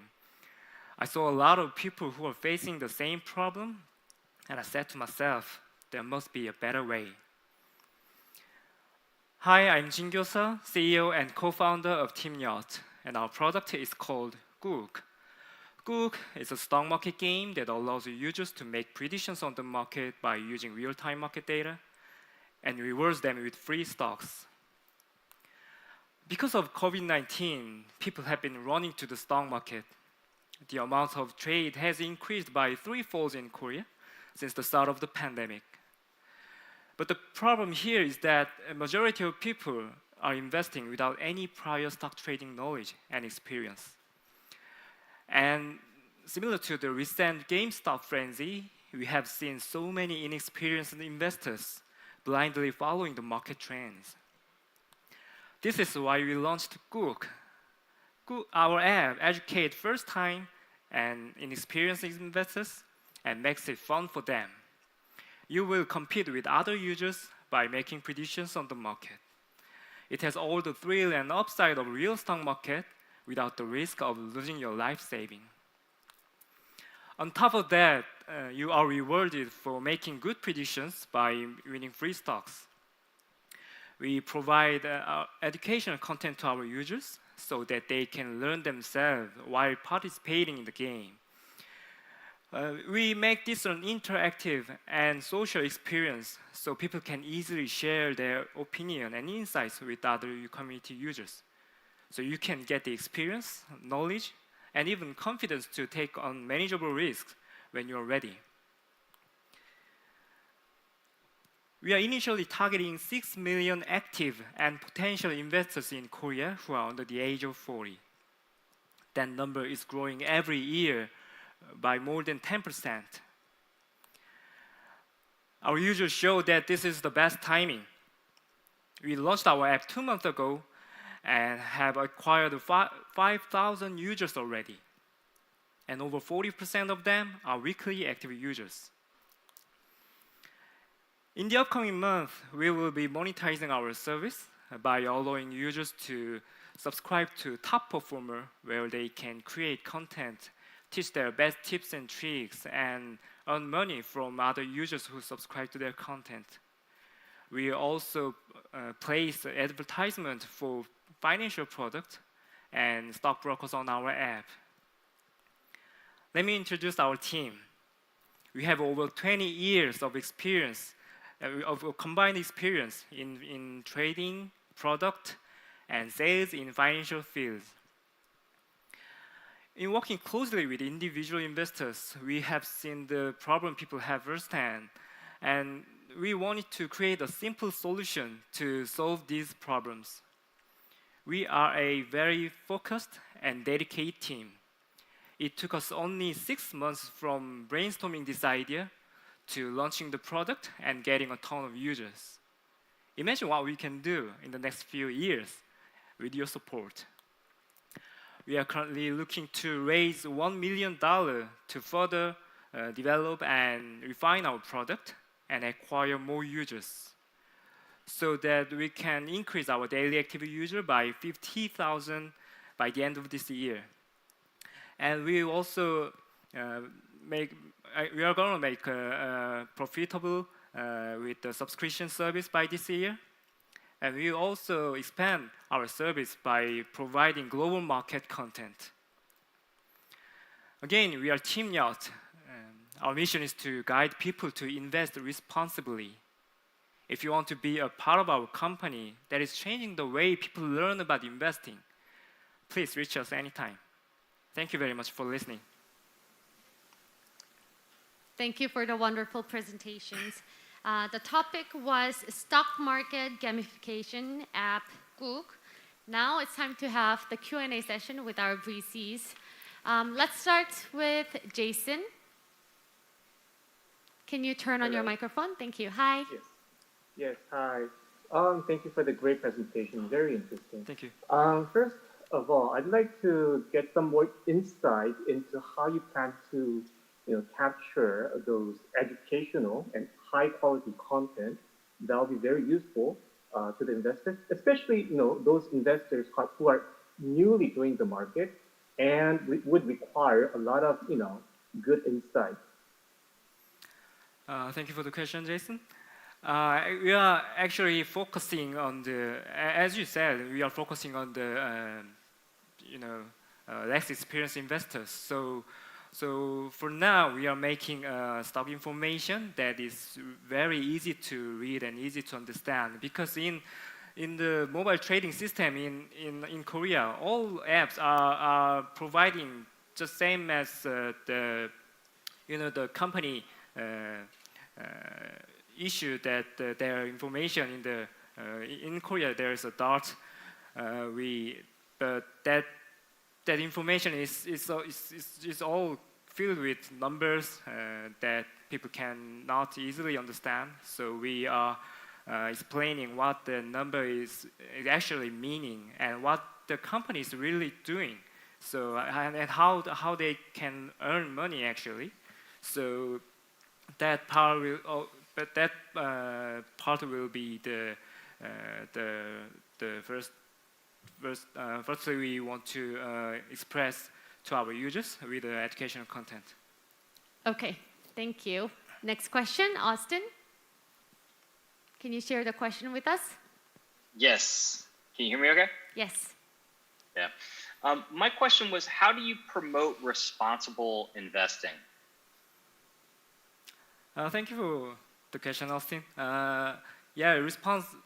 Investing is, we have seen, as I mentioned, we have seen the GameStop frenzy, people just running to the to buy that stock, and many of them lost their money, maybe more than 50% or 80% of their money they invested to GameStop. So we are actually dealing with not all the stocks in the market, but we are actually have a pool that we kind of curated so that investors, especially for less experienced investors, they can learn the company that is strong, and there's less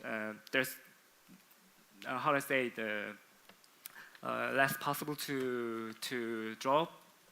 So it will be a great start point for them to know and invest a strong company first. So that would be our way to make our users to invest responsibly.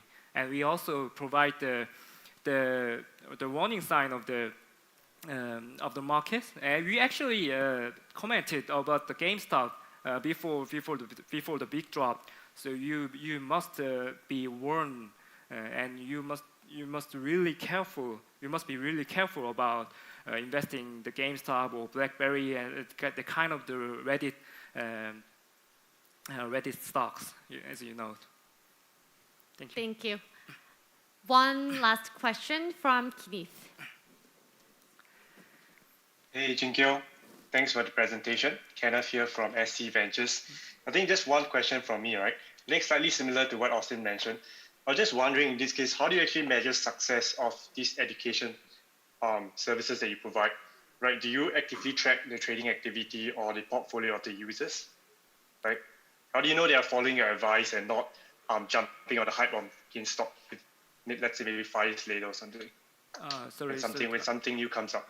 Sorry, you want me to answer how our users to which act, please? Like, how do you measure the success of these education services that you provide? Okay, so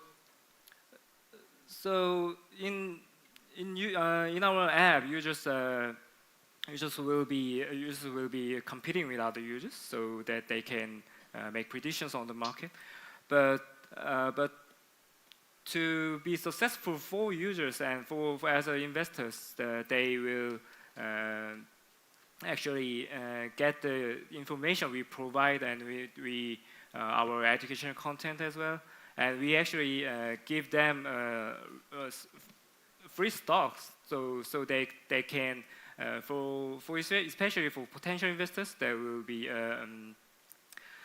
maybe first time experience that they have a share of stocks. So yeah. So I guess that our users will be successful in terms of in that they can practice before they invest actually. So that will be the point for our users. Thank you so much for the presentation, and thank you for your enthusiasm and your interest in the company. Thank you for the questions as well. Our speaker, please take your seat. Thank you. For the next presentation, let's welcome Kang-seok Seo from Climbers. He will give us a presentation on creative marketplace connecting designers and consumers. First, let's watch the introductory video. 안녕하세요. 글로벌 창업사관학교 데모데이에 참가한 주식회사 클라이머스의 서홍석입니다. 주식회사 클라이머스는 디자이너, 작가 등 사용자가 직접 디자인하거나 제작한 작품을 거래하는 찹식스 서비스를 운영하는 이커머스 회사입니다. 저희의 시작은 매우 단순했습니다. 실력 있는 신인 창작자가 자신이 만든 작품을 알아볼 수 있는 구매자를 만나는 데 어려움을 겪는 모습을 보았습니다. 만약 이러한 재능 있는 창작자가 만든 작품의 가치를 알아줄 수 있는 좋은 취향을 가진 구매자를 서로 만날 수 있게 해준다면 어떨까? 그것이 찹식스의 출발점이었습니다. 저희는 이러한 서비스를 통해 다양한 창작자를 발굴하고 서포트하며 고객에게는 더 나은 라이프 스타일을 제공하고자 합니다. 이번 글로벌 창업사관학교 데모데이를 계기로 찹식스가 바라보는 아시아 최대 디자인 생태계를 만들어 나가도록 하겠습니다. 감사합니다.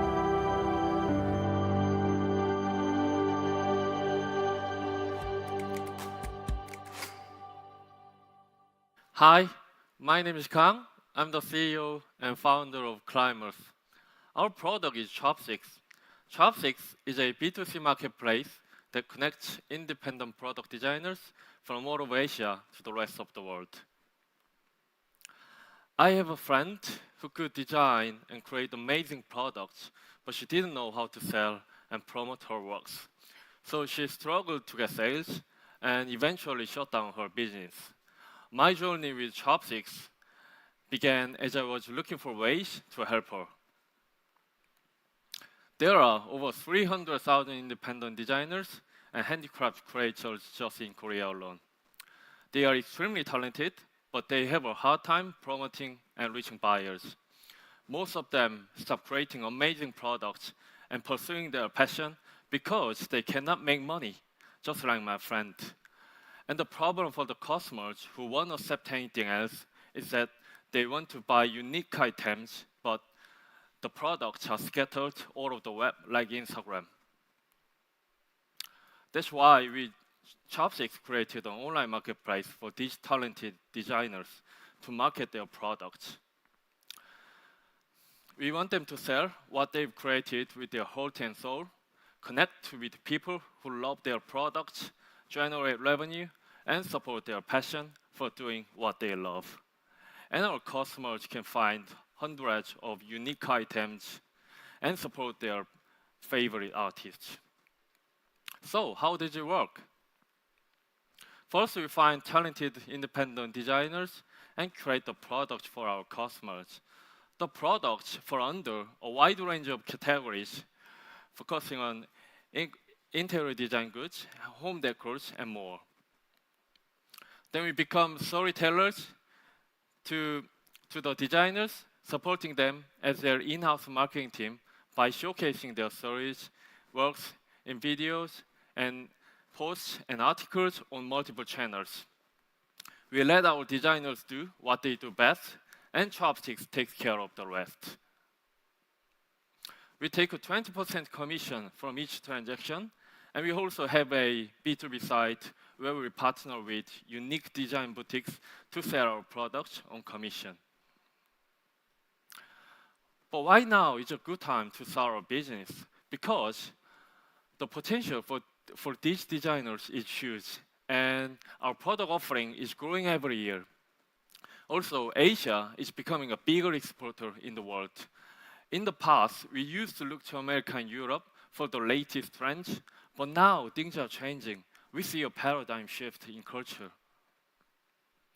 The global arts and crafts market is about $67 billion, and Korean arts and crafts market is $4 billion alone, and it's growing 8% every year.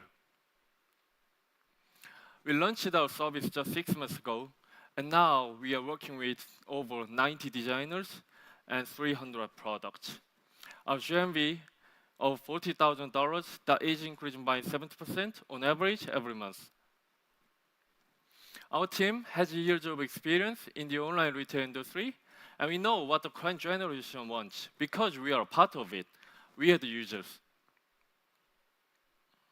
We are currently looking to raise $1 million to further develop our product and grow our user base. By the end of this year, we are going to increase our GMV at least $400K and expand our market share in Korea first. Chopsticks, we want to bring Asia to the world. Thank you. Thank you very much for your wonderful speech. Now we're going to have some Q&A session. So we have we have 5 people who have questions. So let's make this quick. Let's start with Josh first. Could you turn on your microphone and could you share your question? Josh. Yeah. Hi. Hi.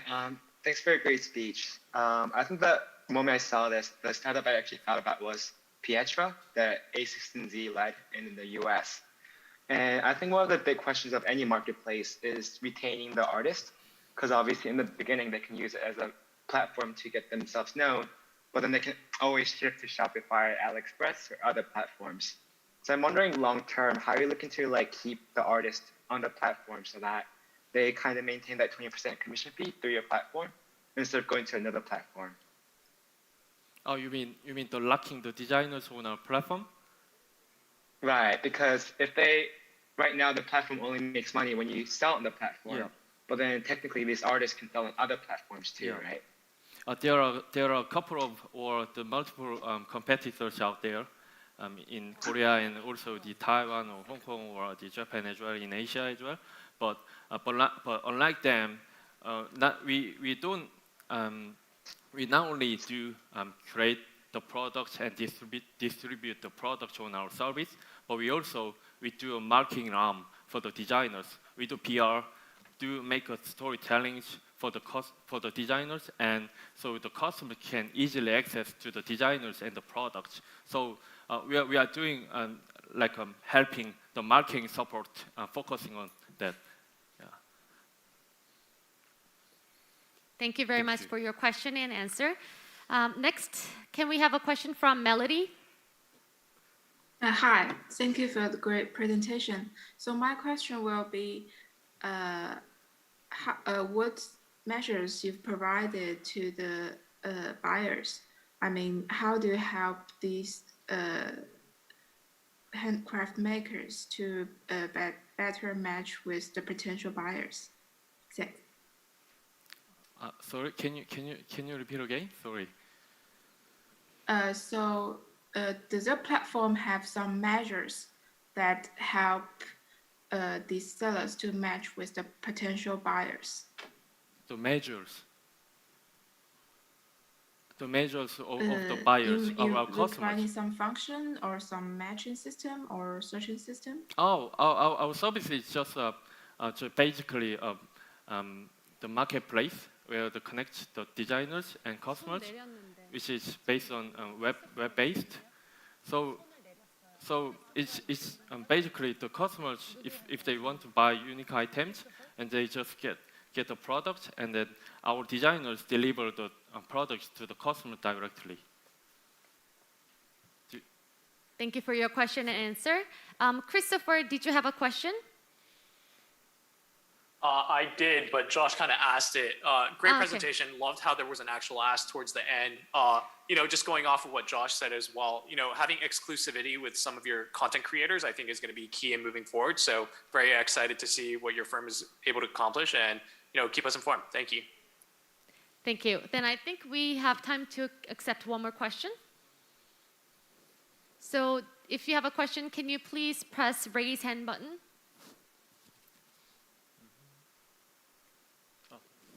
Yes. Jessica, last question. Hi everyone. Could you hear me that? Hello? Yes. How would you handle the copyright problem?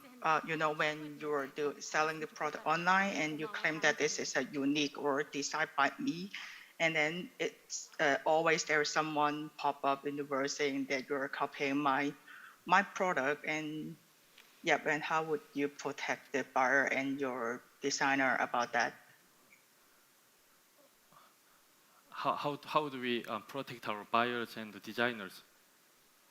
Yeah. You mean the copyright problem? Oh, we create the designers with communicating deeply with the designers, and then if any customers or the buyers raise any inquiries about the copyright issues, and then we have more talk or communicate with our designers to solve the problem. I mean,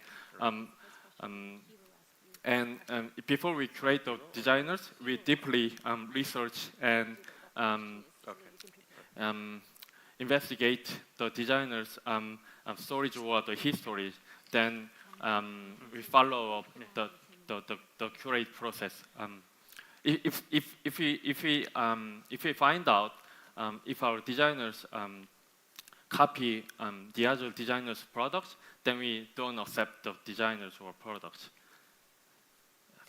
Thank you so much for your answer and questions, and also the wonderful the presentation as well. Our speaker, please take your seat. Thank you. So now we have finished the IR presentations of the third round of 3 startups, this time from the Accelerator 500 startups. So Mr. Timmer, so you coached them, right? I did. And how do you feel about watching all the presentations? I feel amazing. I think me and Helen and everyone at 500 Startups is incredibly proud of them and what they're able to accomplish in such a short time. They work incredibly hard to get where they are right now. Thank you. And Taeyong, do you have a question? Yes, I have a question. I think different from other accelerators, startups accelerated from 500 startups are easy to understand and friendly, right? And 500 startup, Korea invested lots of Korean companies like Dano, Maikun, 해먹남녀. Everyone can understand and their business model is easy. So my question is, are there any philosophy when 500 startups invest startups? Absolutely. So, when we have invested about 2,400 startups by now. And when you invest in such a large amount of companies, you eventually get a lot of data points to see what's working, what's not working. And we choose companies where we can easily calculate the inputs and the outputs, right? So we know if we put enough effort in growth side or the product side, we know the customers will come in, buy the product will grow. And the other thing is, we choose amazing founders to begin with and amazing products. So if you start with the amazing deal flow, amazing founders, amazing product, everything takes care of itself. And then the rest of the story side, we have a great group of mentors that come in and make it really easy and simple for everyone to understand what the startups are actually doing and what they're building. Thanks for the answer. Thank you. Thank you, Mr. Timmer. Oh, thank you for having me. Okay, now I will introduce you to the next accelerator, SOSV.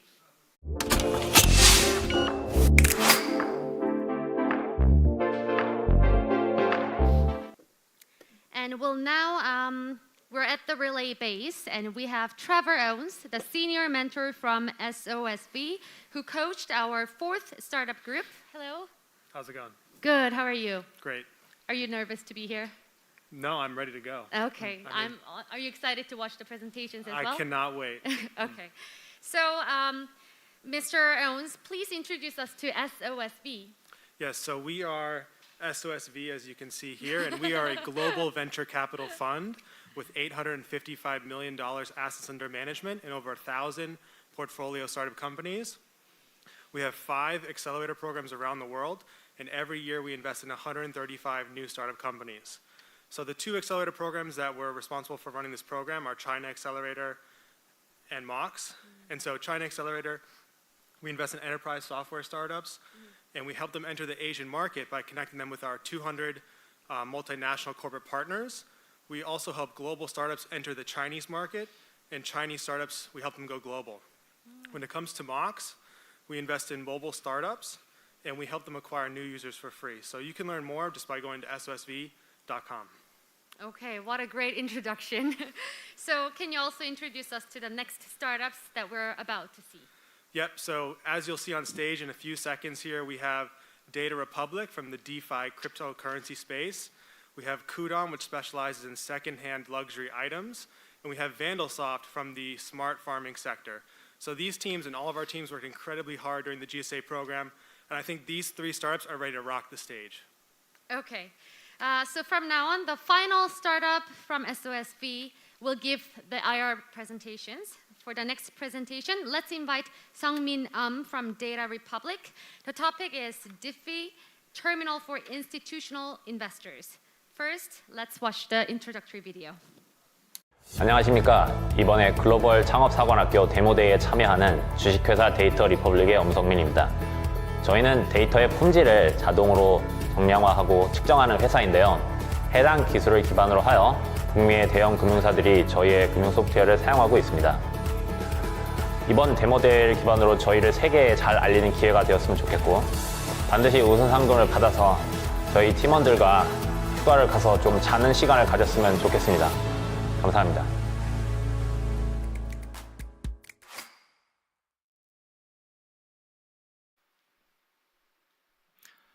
DeFi, or decentralized finance, refers to the financial innovations on a blockchain in forms of exchange, loans, and derivatives.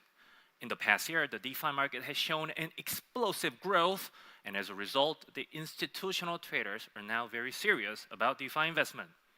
However, there's a problem. Let me talk about the case of Michael. He is one of our clients. Michael runs an investment bank specialized in cryptocurrency. His clients ask him about DeFi, so he surveys the market. He sees unbelievable return, but the data he needs is scattered everywhere and often wrong. To make the matters worse, Michael can never guess the right amount of transaction fee. In DeFi, if you provide a fee that is too low, transactions will not go through, and it worries Michael greatly. Faced with all these uncertainties, should Michael deny himself of this incredible opportunity? No, of course not. We are Data Republic, and we provide a Bloomberg terminal for DeFi. Our DeFi terminal aggregates the data into one place, verifies it to make sure it is accurate, and takes the guesswork out of a fee estimation process by recommending the correct amount. So now, all Michael has to do is to look for an interesting investment opportunity based on the data he can trust. He then decides how much he'd like to invest and the composition of the investment. He can track all his investment in one place, and he could withdraw anytime he wants, quickly. Data Republic has 3 ways to make money: fee from the data terminal subscription, and fee from the transaction volume, and charging commission from the client, depending on the client's need. According to the DeFi CoinGecko.com, the DeFi market had reached $80 billion US. That is up nearly 130 times compared to a year ago. The 24-hour trading volume had reached $15 billion US. Now, there are a couple of other companies providing DeFi trading tools, but the level of data update frequency and integrity is not up to the standard of institutional traders. We gather data from more than 10 DeFi providers so that our customers will have all the data they need in one place. And we are the only one providing data every 15 seconds, which is almost as good as it can be since the Ethereum block updates also every 15 seconds. We're also the only one providing data integrity checks with our valuation engine. And we also provide advanced transaction control that institutional investors require. And as a bonus, we even provide predictive analytics. Hi, I'm Seong-min Eum, founder and CEO of Data Republic. I have a deep background in both the blockchain and artificial intelligence. I have developed blockchain and data security algorithms on behalf of Hyundai Motors and Samsung Electronics. I was also one of the organizers of the $5 million AGI Challenge, a major AI event hosted by Facebook. Working together with me are Lisa, who has extensive background in marketing on both traditional fintech and blockchain industry, and Dr. Kim, with his 10 years of experience in Korea's most prestigious research institute. Global Digital Asset, the biggest blockchain investment bank in Canada, is our first customer. And we have several other clients in the pipeline, most of them US hedge fund. Our customer has already made profitable return using our DeFi terminal. One of our customers made 10% profit in 2 days, and it happens all the time. We are raising $2 million US, so we may reach an yearly volume of $1 billion US. We first hire sales personnel with a strong background in traditional finance in both the Asian market and European market. We'll hire technical staff to deliver additional features quickly and also develop hardware for the need of institutional clients. This will truly be an exciting year for the decentralized finance and Data Republic. If you would like to join us and catch this incredible opportunity, contact me at AUM as an asset under management at datarepublic.ai. Thank you. Thank you for the presentation. The 10th IR pitch was given by Sungmin the speaker from Data Republic. And the topic was DeFi terminal for institutional investors. Now we're going to have the Q&A session. And we're going to have a question from Rian. Brian, can you share your question with us? Can you guys hear me? Yes. Hi, yeah. First off, I think that was a great presentation. Earlier, you mentioned during your presentation that you're pulling data from the Ethereum blockchain, but I was wondering, because a lot of DeFi projects are now built on multiple different blockchains apart from Ethereum, are you able to then access data? Is your platform able to then access data from these different platforms? So are you asking whether we aggregate data from other than Ethereum blockchain, or? Yeah.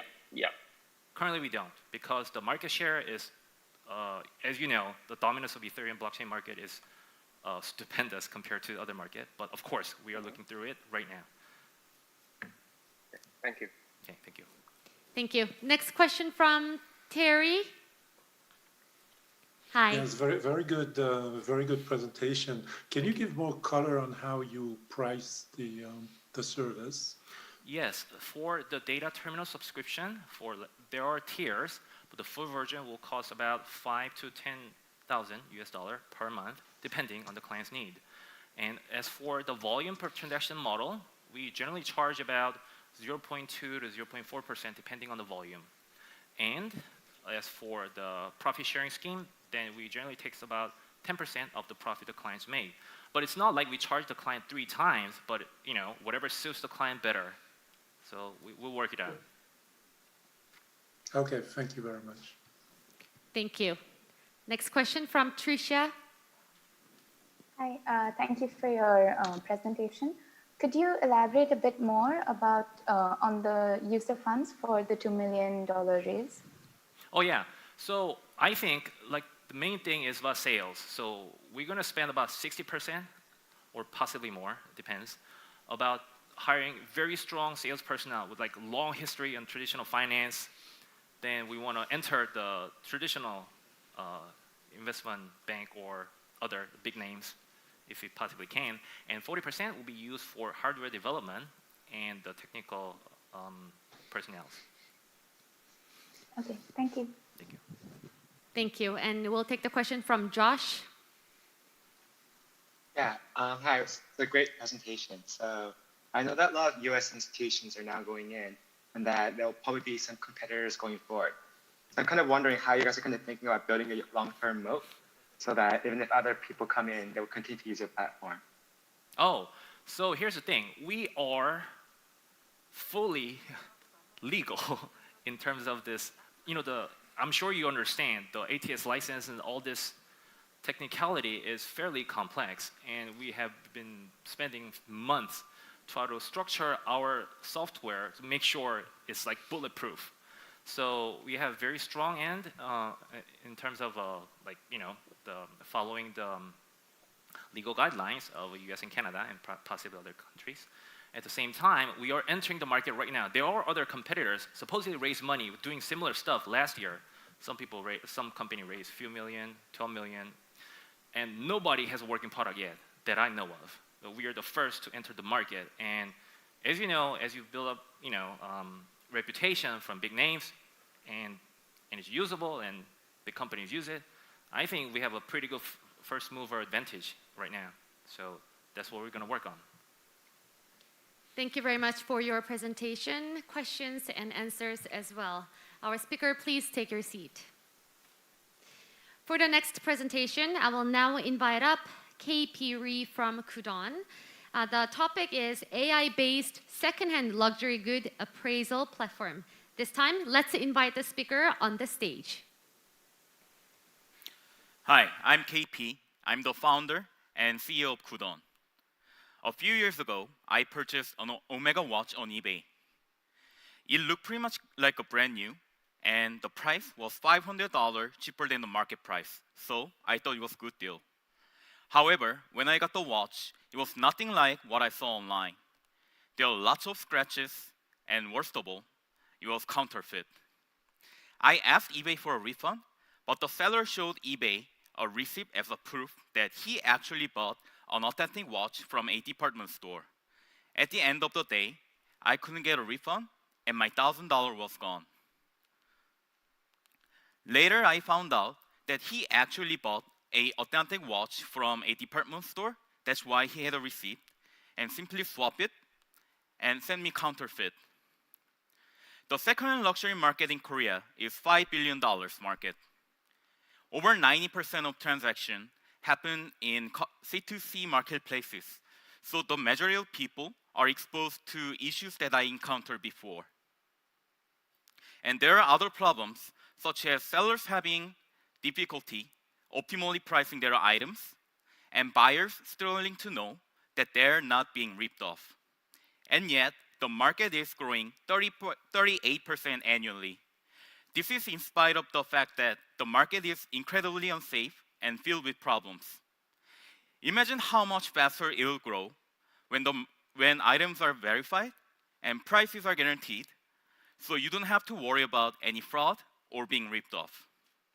To solve this problem, Coudon is the trustworthy middleman for both buyers and sellers in second-hand luxury market. For sellers, they don't need to upload their photo. They just need to select which item they want to sell on our mobile platform and send items to us. Our unique pricing algorithm collects all the relevant pricing data from entire marketplace and combine it with observations that we made from in-person verification done by our inspection specialist. This process makes sellers can sell their items at optimal price just within few clicks. For buyers, the benefit is that they can get well-priced, authentic second-hand luxury item, which condition is exactly same as what they saw on our application. Every item that we sell goes through authentication process. And right after that, we carefully package them and store in our Coudon's warehouse to preserve its original condition until it is sold. We take 14.9% from the seller when item is sold, and average order value on our platform is $600. We are competing with two types of competitors in Korea. The first is C2C marketplaces. People here sell all kinds of items, such as cars, furniture, home electronics, and even counterfeit products. So as you can see, it's not a great environment to buy and sell second-hand luxury items. The other type is that brick and mortar stores. They do provide authentication service for second-hand luxury items, but since they operate mainly offline, customer cannot easily find product that they want, and prices differ from place to place, even for the same product. I started my entrepreneurial journey early on, working at Butler Venture Accelerator in Boston. And before I started Coudon, I was a business development lead at a tech startup. Now I'm with 9 full-time staff members working in authentication, logistics, and software development. We have validated market and proved our teamwork and technological advancement. We received seed funding from Primer and CNT Tech, leading startup accelerators based in Korea. Our monthly GMV now is $60,000 US. Throughout the last year, we grew 20 times, and we grew 30% every month throughout the last quarter. Now we are looking to raise $2 million in fundraising to reach our next goal, which is $1 million monthly GMV. So please contact KP at Coudon.com if you are interested in our vision. Thank you. Thank you for the wonderful presentation. The 11th IR pitch was given by KP Ri and the speakers from Coudon. The topic was AI-based second-hand luxury good appraisal platform. Now it's time for the Q&A session, and let's take the question from Josh. Hi, Josh. Hi, thanks for a great presentation. So my question was regarding the margin. So you're saying that you're using professionals to rate each item. So I'm kind of curious, like, where the margin comes in when you're only taking 14% of each transaction? Thank you for your question. Like I said, the average order value on our platform is $600, which makes we make $90 per transaction, and we pay around $10 per item for the authentication. So we have pretty strong unit economics. So yeah, that's how we do our business right now. Thank you. Next question from Ye Sheng Tan. Thanks for the presentation. My question is actually kind of related to what Josh mentioned. Just wanted to know a little bit more about the associated costs, time, and effort for the appraisal process. Yeah. Okay, so we have 2 authenticators right now in our team, and each member can authenticate one product within 10 minutes. So if you can do the math, we can do 6 items an hour, and yeah, you can calculate like how many we can do. Yeah. Thank you. Thanks. Next question from Melody. Yeah, thank you for the presentation. I'm gonna continue with the question. So there's a lot of different category of luxury goods. So how does your members like doing all these identification works? You are working with some of them are from third party or all of them with your team? Oh yeah, so we are mainly focusing on handbags right now, but we do have a plan to expand our categories to home furniture and household items, and the last stage will be the art market. So right now we only have a team member who can do authentication on the handbag section only, but then as we grow, we can hire more people. Thank you. Okay. I'll take the next question from Michelle. Hi, I have a question. Thanks for the presentation. So we saw that there's actually quite a bit of funding in the luxury e-commerce space, about 11 billion. I was just wondering, it's really all about matching the luxury goods suppliers to the buyers. So like, which markets are you targeting? Like, is it within a specific market, internal market, say like Korea or China, or are you trying to do like cross borders? Okay, actually, we are only dealing with the individual sellers right now, and we do the marketing based on our digital marketing. So we have calculated all the unit economics, and like I said, it's pretty strong. So we are pretty confident that if we get a fundraising, then we can expand the market. And mainly, we are focusing on sellers right now because they're the one who pays for the fee, and buyers don't pay anything, right? So we are trying to give them as much service as we can, such as like we provide a free pickup service within the Seoul area, the capital city of Korea, so that they just need to like select which item they want to sell. Then we just go their house or their work and pick up the item, do the rest of the work for them. That's kind of our value proposition. Thank you. Thank you. Now we're going to take the one last question from Mario. Hi. So my question, and it's partly a question, partly a comment, goes back to the margins. And it seems to me that the fee that you are charging is on par with other marketplaces, but you're not just a marketplace. You're the one that's actually holding the inventory and doing the appraisal. So in a practical sense, you're actually a retailer. And retailers usually have much larger margins, anywhere from 40 to 60 to 70%. So the question / comment is, do you think that your sellers and your buyers would be willing to accept for you to do something along the lines of a 25% sales commission plus 10% for the appraisal process? This would provide you with the funds for appraising and storing in a warehouse and then actually receiving a return for yourself and for your investors. Okay, thanks for your question. So we are directly competing with 2 types of competitors, like I said. And C2C marketplaces, they are just like online marketplaces, so not a direct competitor for us. and the most important competitors would be the brick and mortar stores, and they do provide like similar service to like us, but then they have like all the stores all over the area, so they're not good at managing their cost, operational cost. So their commission fee is from 12% to 40%, because they cannot like centralize their authentication professionals, right? And our strength is that we bring all the professionals in one place so that we can like maximize our or optimize our operational cost. That's why we get a lower cost and still get make a profit out of it.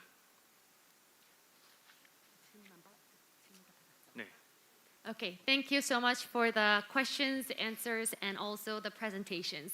Our speaker, please take a seat. For our final presentation, let's welcome Pong-hak Lee from Vandalsoft. The topic is Smart Farm Solutions for Edible Insects. First, let's watch the introductory video.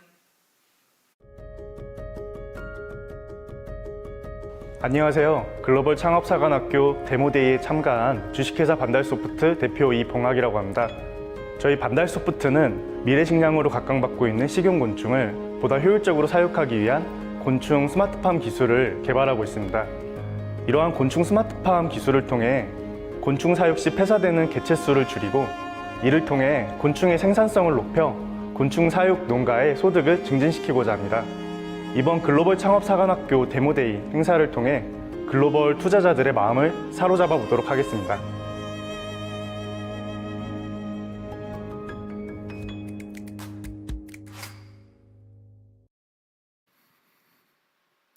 Hi, I'm Bong-hak Lee, CEO and founder of Vandalsoft. A few years ago, my father brought a box of crickets home, and he told me that just a little quantity of insects provide a huge amount of nutrition. So we started insect farm, and we bred 20,000 baby crickets, but only 4,000 crickets survived. In fact, up to 80% of crickets would die before harvest due to their hypersensitive to their environment. And we found out that this is the most serious problem for anyone who breeding insects. At the moment, I realized that smart farm technology for breeding insects could solve this problem. This is why I started this business and making insect breeding device. Our insect breeding device is designed to solve the problem of traditional method of breeding insects. Our vertical farming rack observes environmental changes in real time by using sensor, and our device controls the temperature and humidity with watering and lighting functions to create the optimal environment for breeding insects. And we also developed a mobile app to monitor the farm and control the devices installed in the farm. This table shows the differences between the traditional method of breeding insects and our solution. Not only has death rate been reduced, but also maintenance time and cost can be cut by half. Another strength of Vandalsoft is collecting data while breeding insects. We can use this data to continually optimize the farm environment for breeding insects. Currently, we are running 14 insect breeding devices in insect farms, and we are collecting 5,000 pieces of data every day, and 2 million pieces of data are collected annually, and 4 million crickets are produced every year with our products. In 2021, the global insect market reached $3 billion. And in domestic market, which is our first target, there are over 2,000 insect farms. And Korean government is spending $10 million on this industry this year. And we are ready to take advantage of this opportunity. In our business model, Vandalsoft selling the insect breeding device to insect farm owner, buying their harvest, and making insect-based products. And then these products are supplied to pet feed factories or cosmetic companies. This year, we are going to accomplish $3 million by selling the insect breeding device for animal feed market. And in 2025, we are going to expand from the animal feed market to edible insect market by selling sales target by $50 million. For the last 3 years, we achieved a wide range of goals, contracts with the insect companies and cooperating with them. And we also attract a seed investment as well. I'm Bong-Ak Lee, CEO and founder of Bandarsoft. I majored in software and have expertise in smart farm, IoT, and mobile application development. I also been awarded prizes at international design competition and applied more than 50 patents. My team member who specialize in smart farm, software, and design. So we are confident in our products, and we believe that Bandarsoft can be a leader in insect industry. We are looking for an investment of $1 million to develop and sell our products. If you relate with our vision, you can send us an email to bongak@bandarsoft.com. Thank you. Thank you very much for the wonderful presentation. The topic was Smart Farm Solutions for Edible Insects. Now we're going to have a Q&A session. First question from Tricia. Hi. Hi, thank you so much for your presentation. So we've seen a lot of cricket farming companies across Cambodia, Vietnam, and even Thailand as well.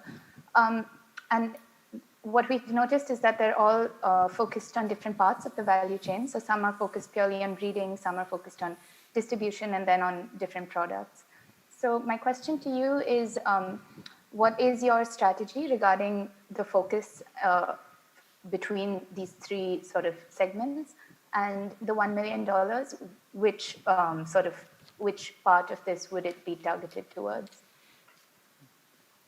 So the first part of the question, you were asking about what is our strategy to integrate the three parts? Yes. Could you repeat which that part, part please? would you be focusing on first? And then how much of the investment would go towards either the breeding, or is it towards product development, or finding distributors and Okay, got it. Vandalsoft suppliers is and export contracts, things like that? Because it's a very large Vandalsoft focuses on hardware and software development, and we focus on optimizing the insect breeding algorithm with the data we collect. So Vandalsoft is a software company, but we have an incorporated company called Twinstar Farm, which we apply our technology and we do our research and development there, and we produce the crickets and also we distribute them. So we actually have both parts of the market chain. And in the future, when we get the investment, we are thinking about merging the two companies and having a better control of the whole scenario. And the second part of your question was, sorry, could you repeat it? yeah, just the use of funds for the 1 million investment. Oh, with the 1 million that we receive, we're going to build a bigger farm because our current farm, we can't keep up to the demand. There's more demand than we can supply. So we're going to build a bigger farm and we're going to apply our technology there.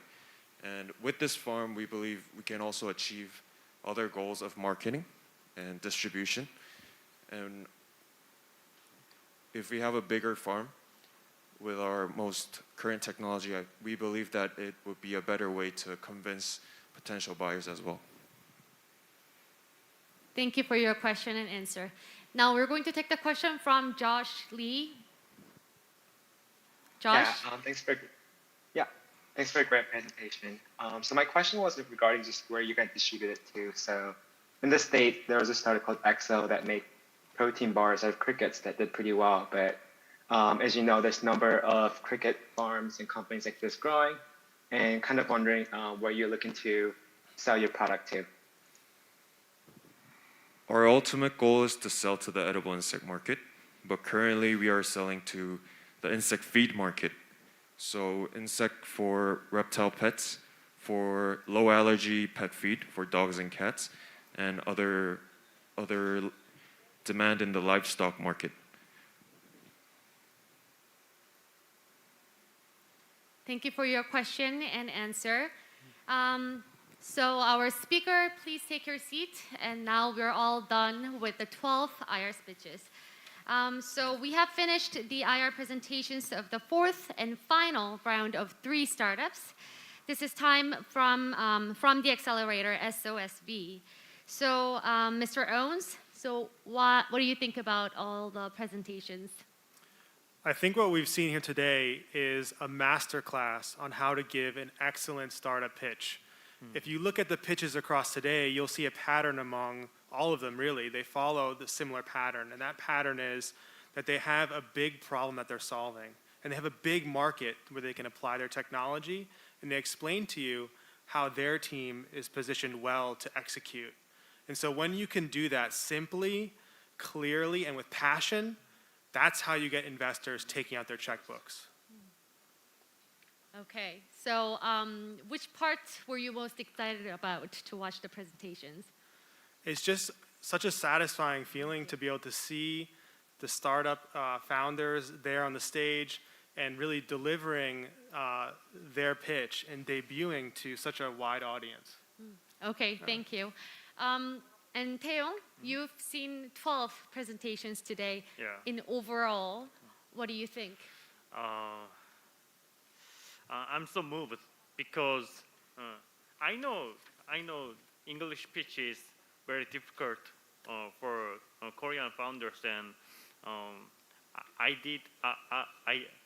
have experience like this 6 years ago, and I was like, oh, shivering. Yeah.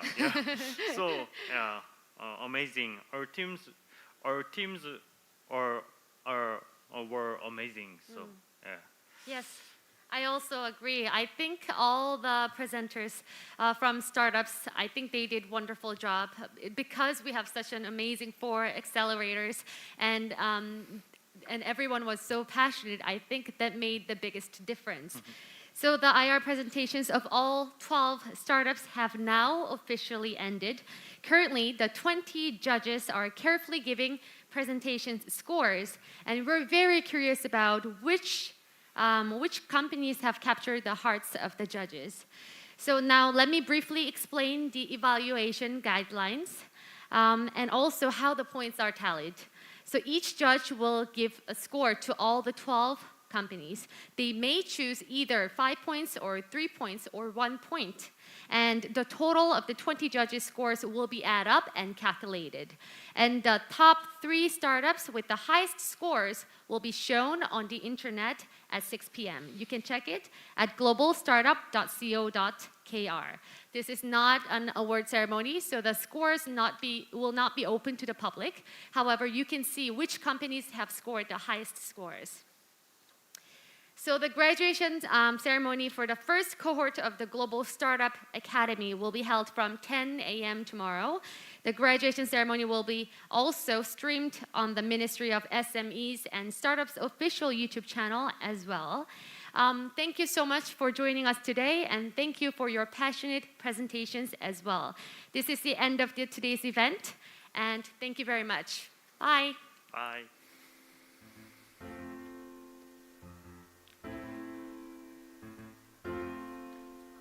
수고 많으셨습니다.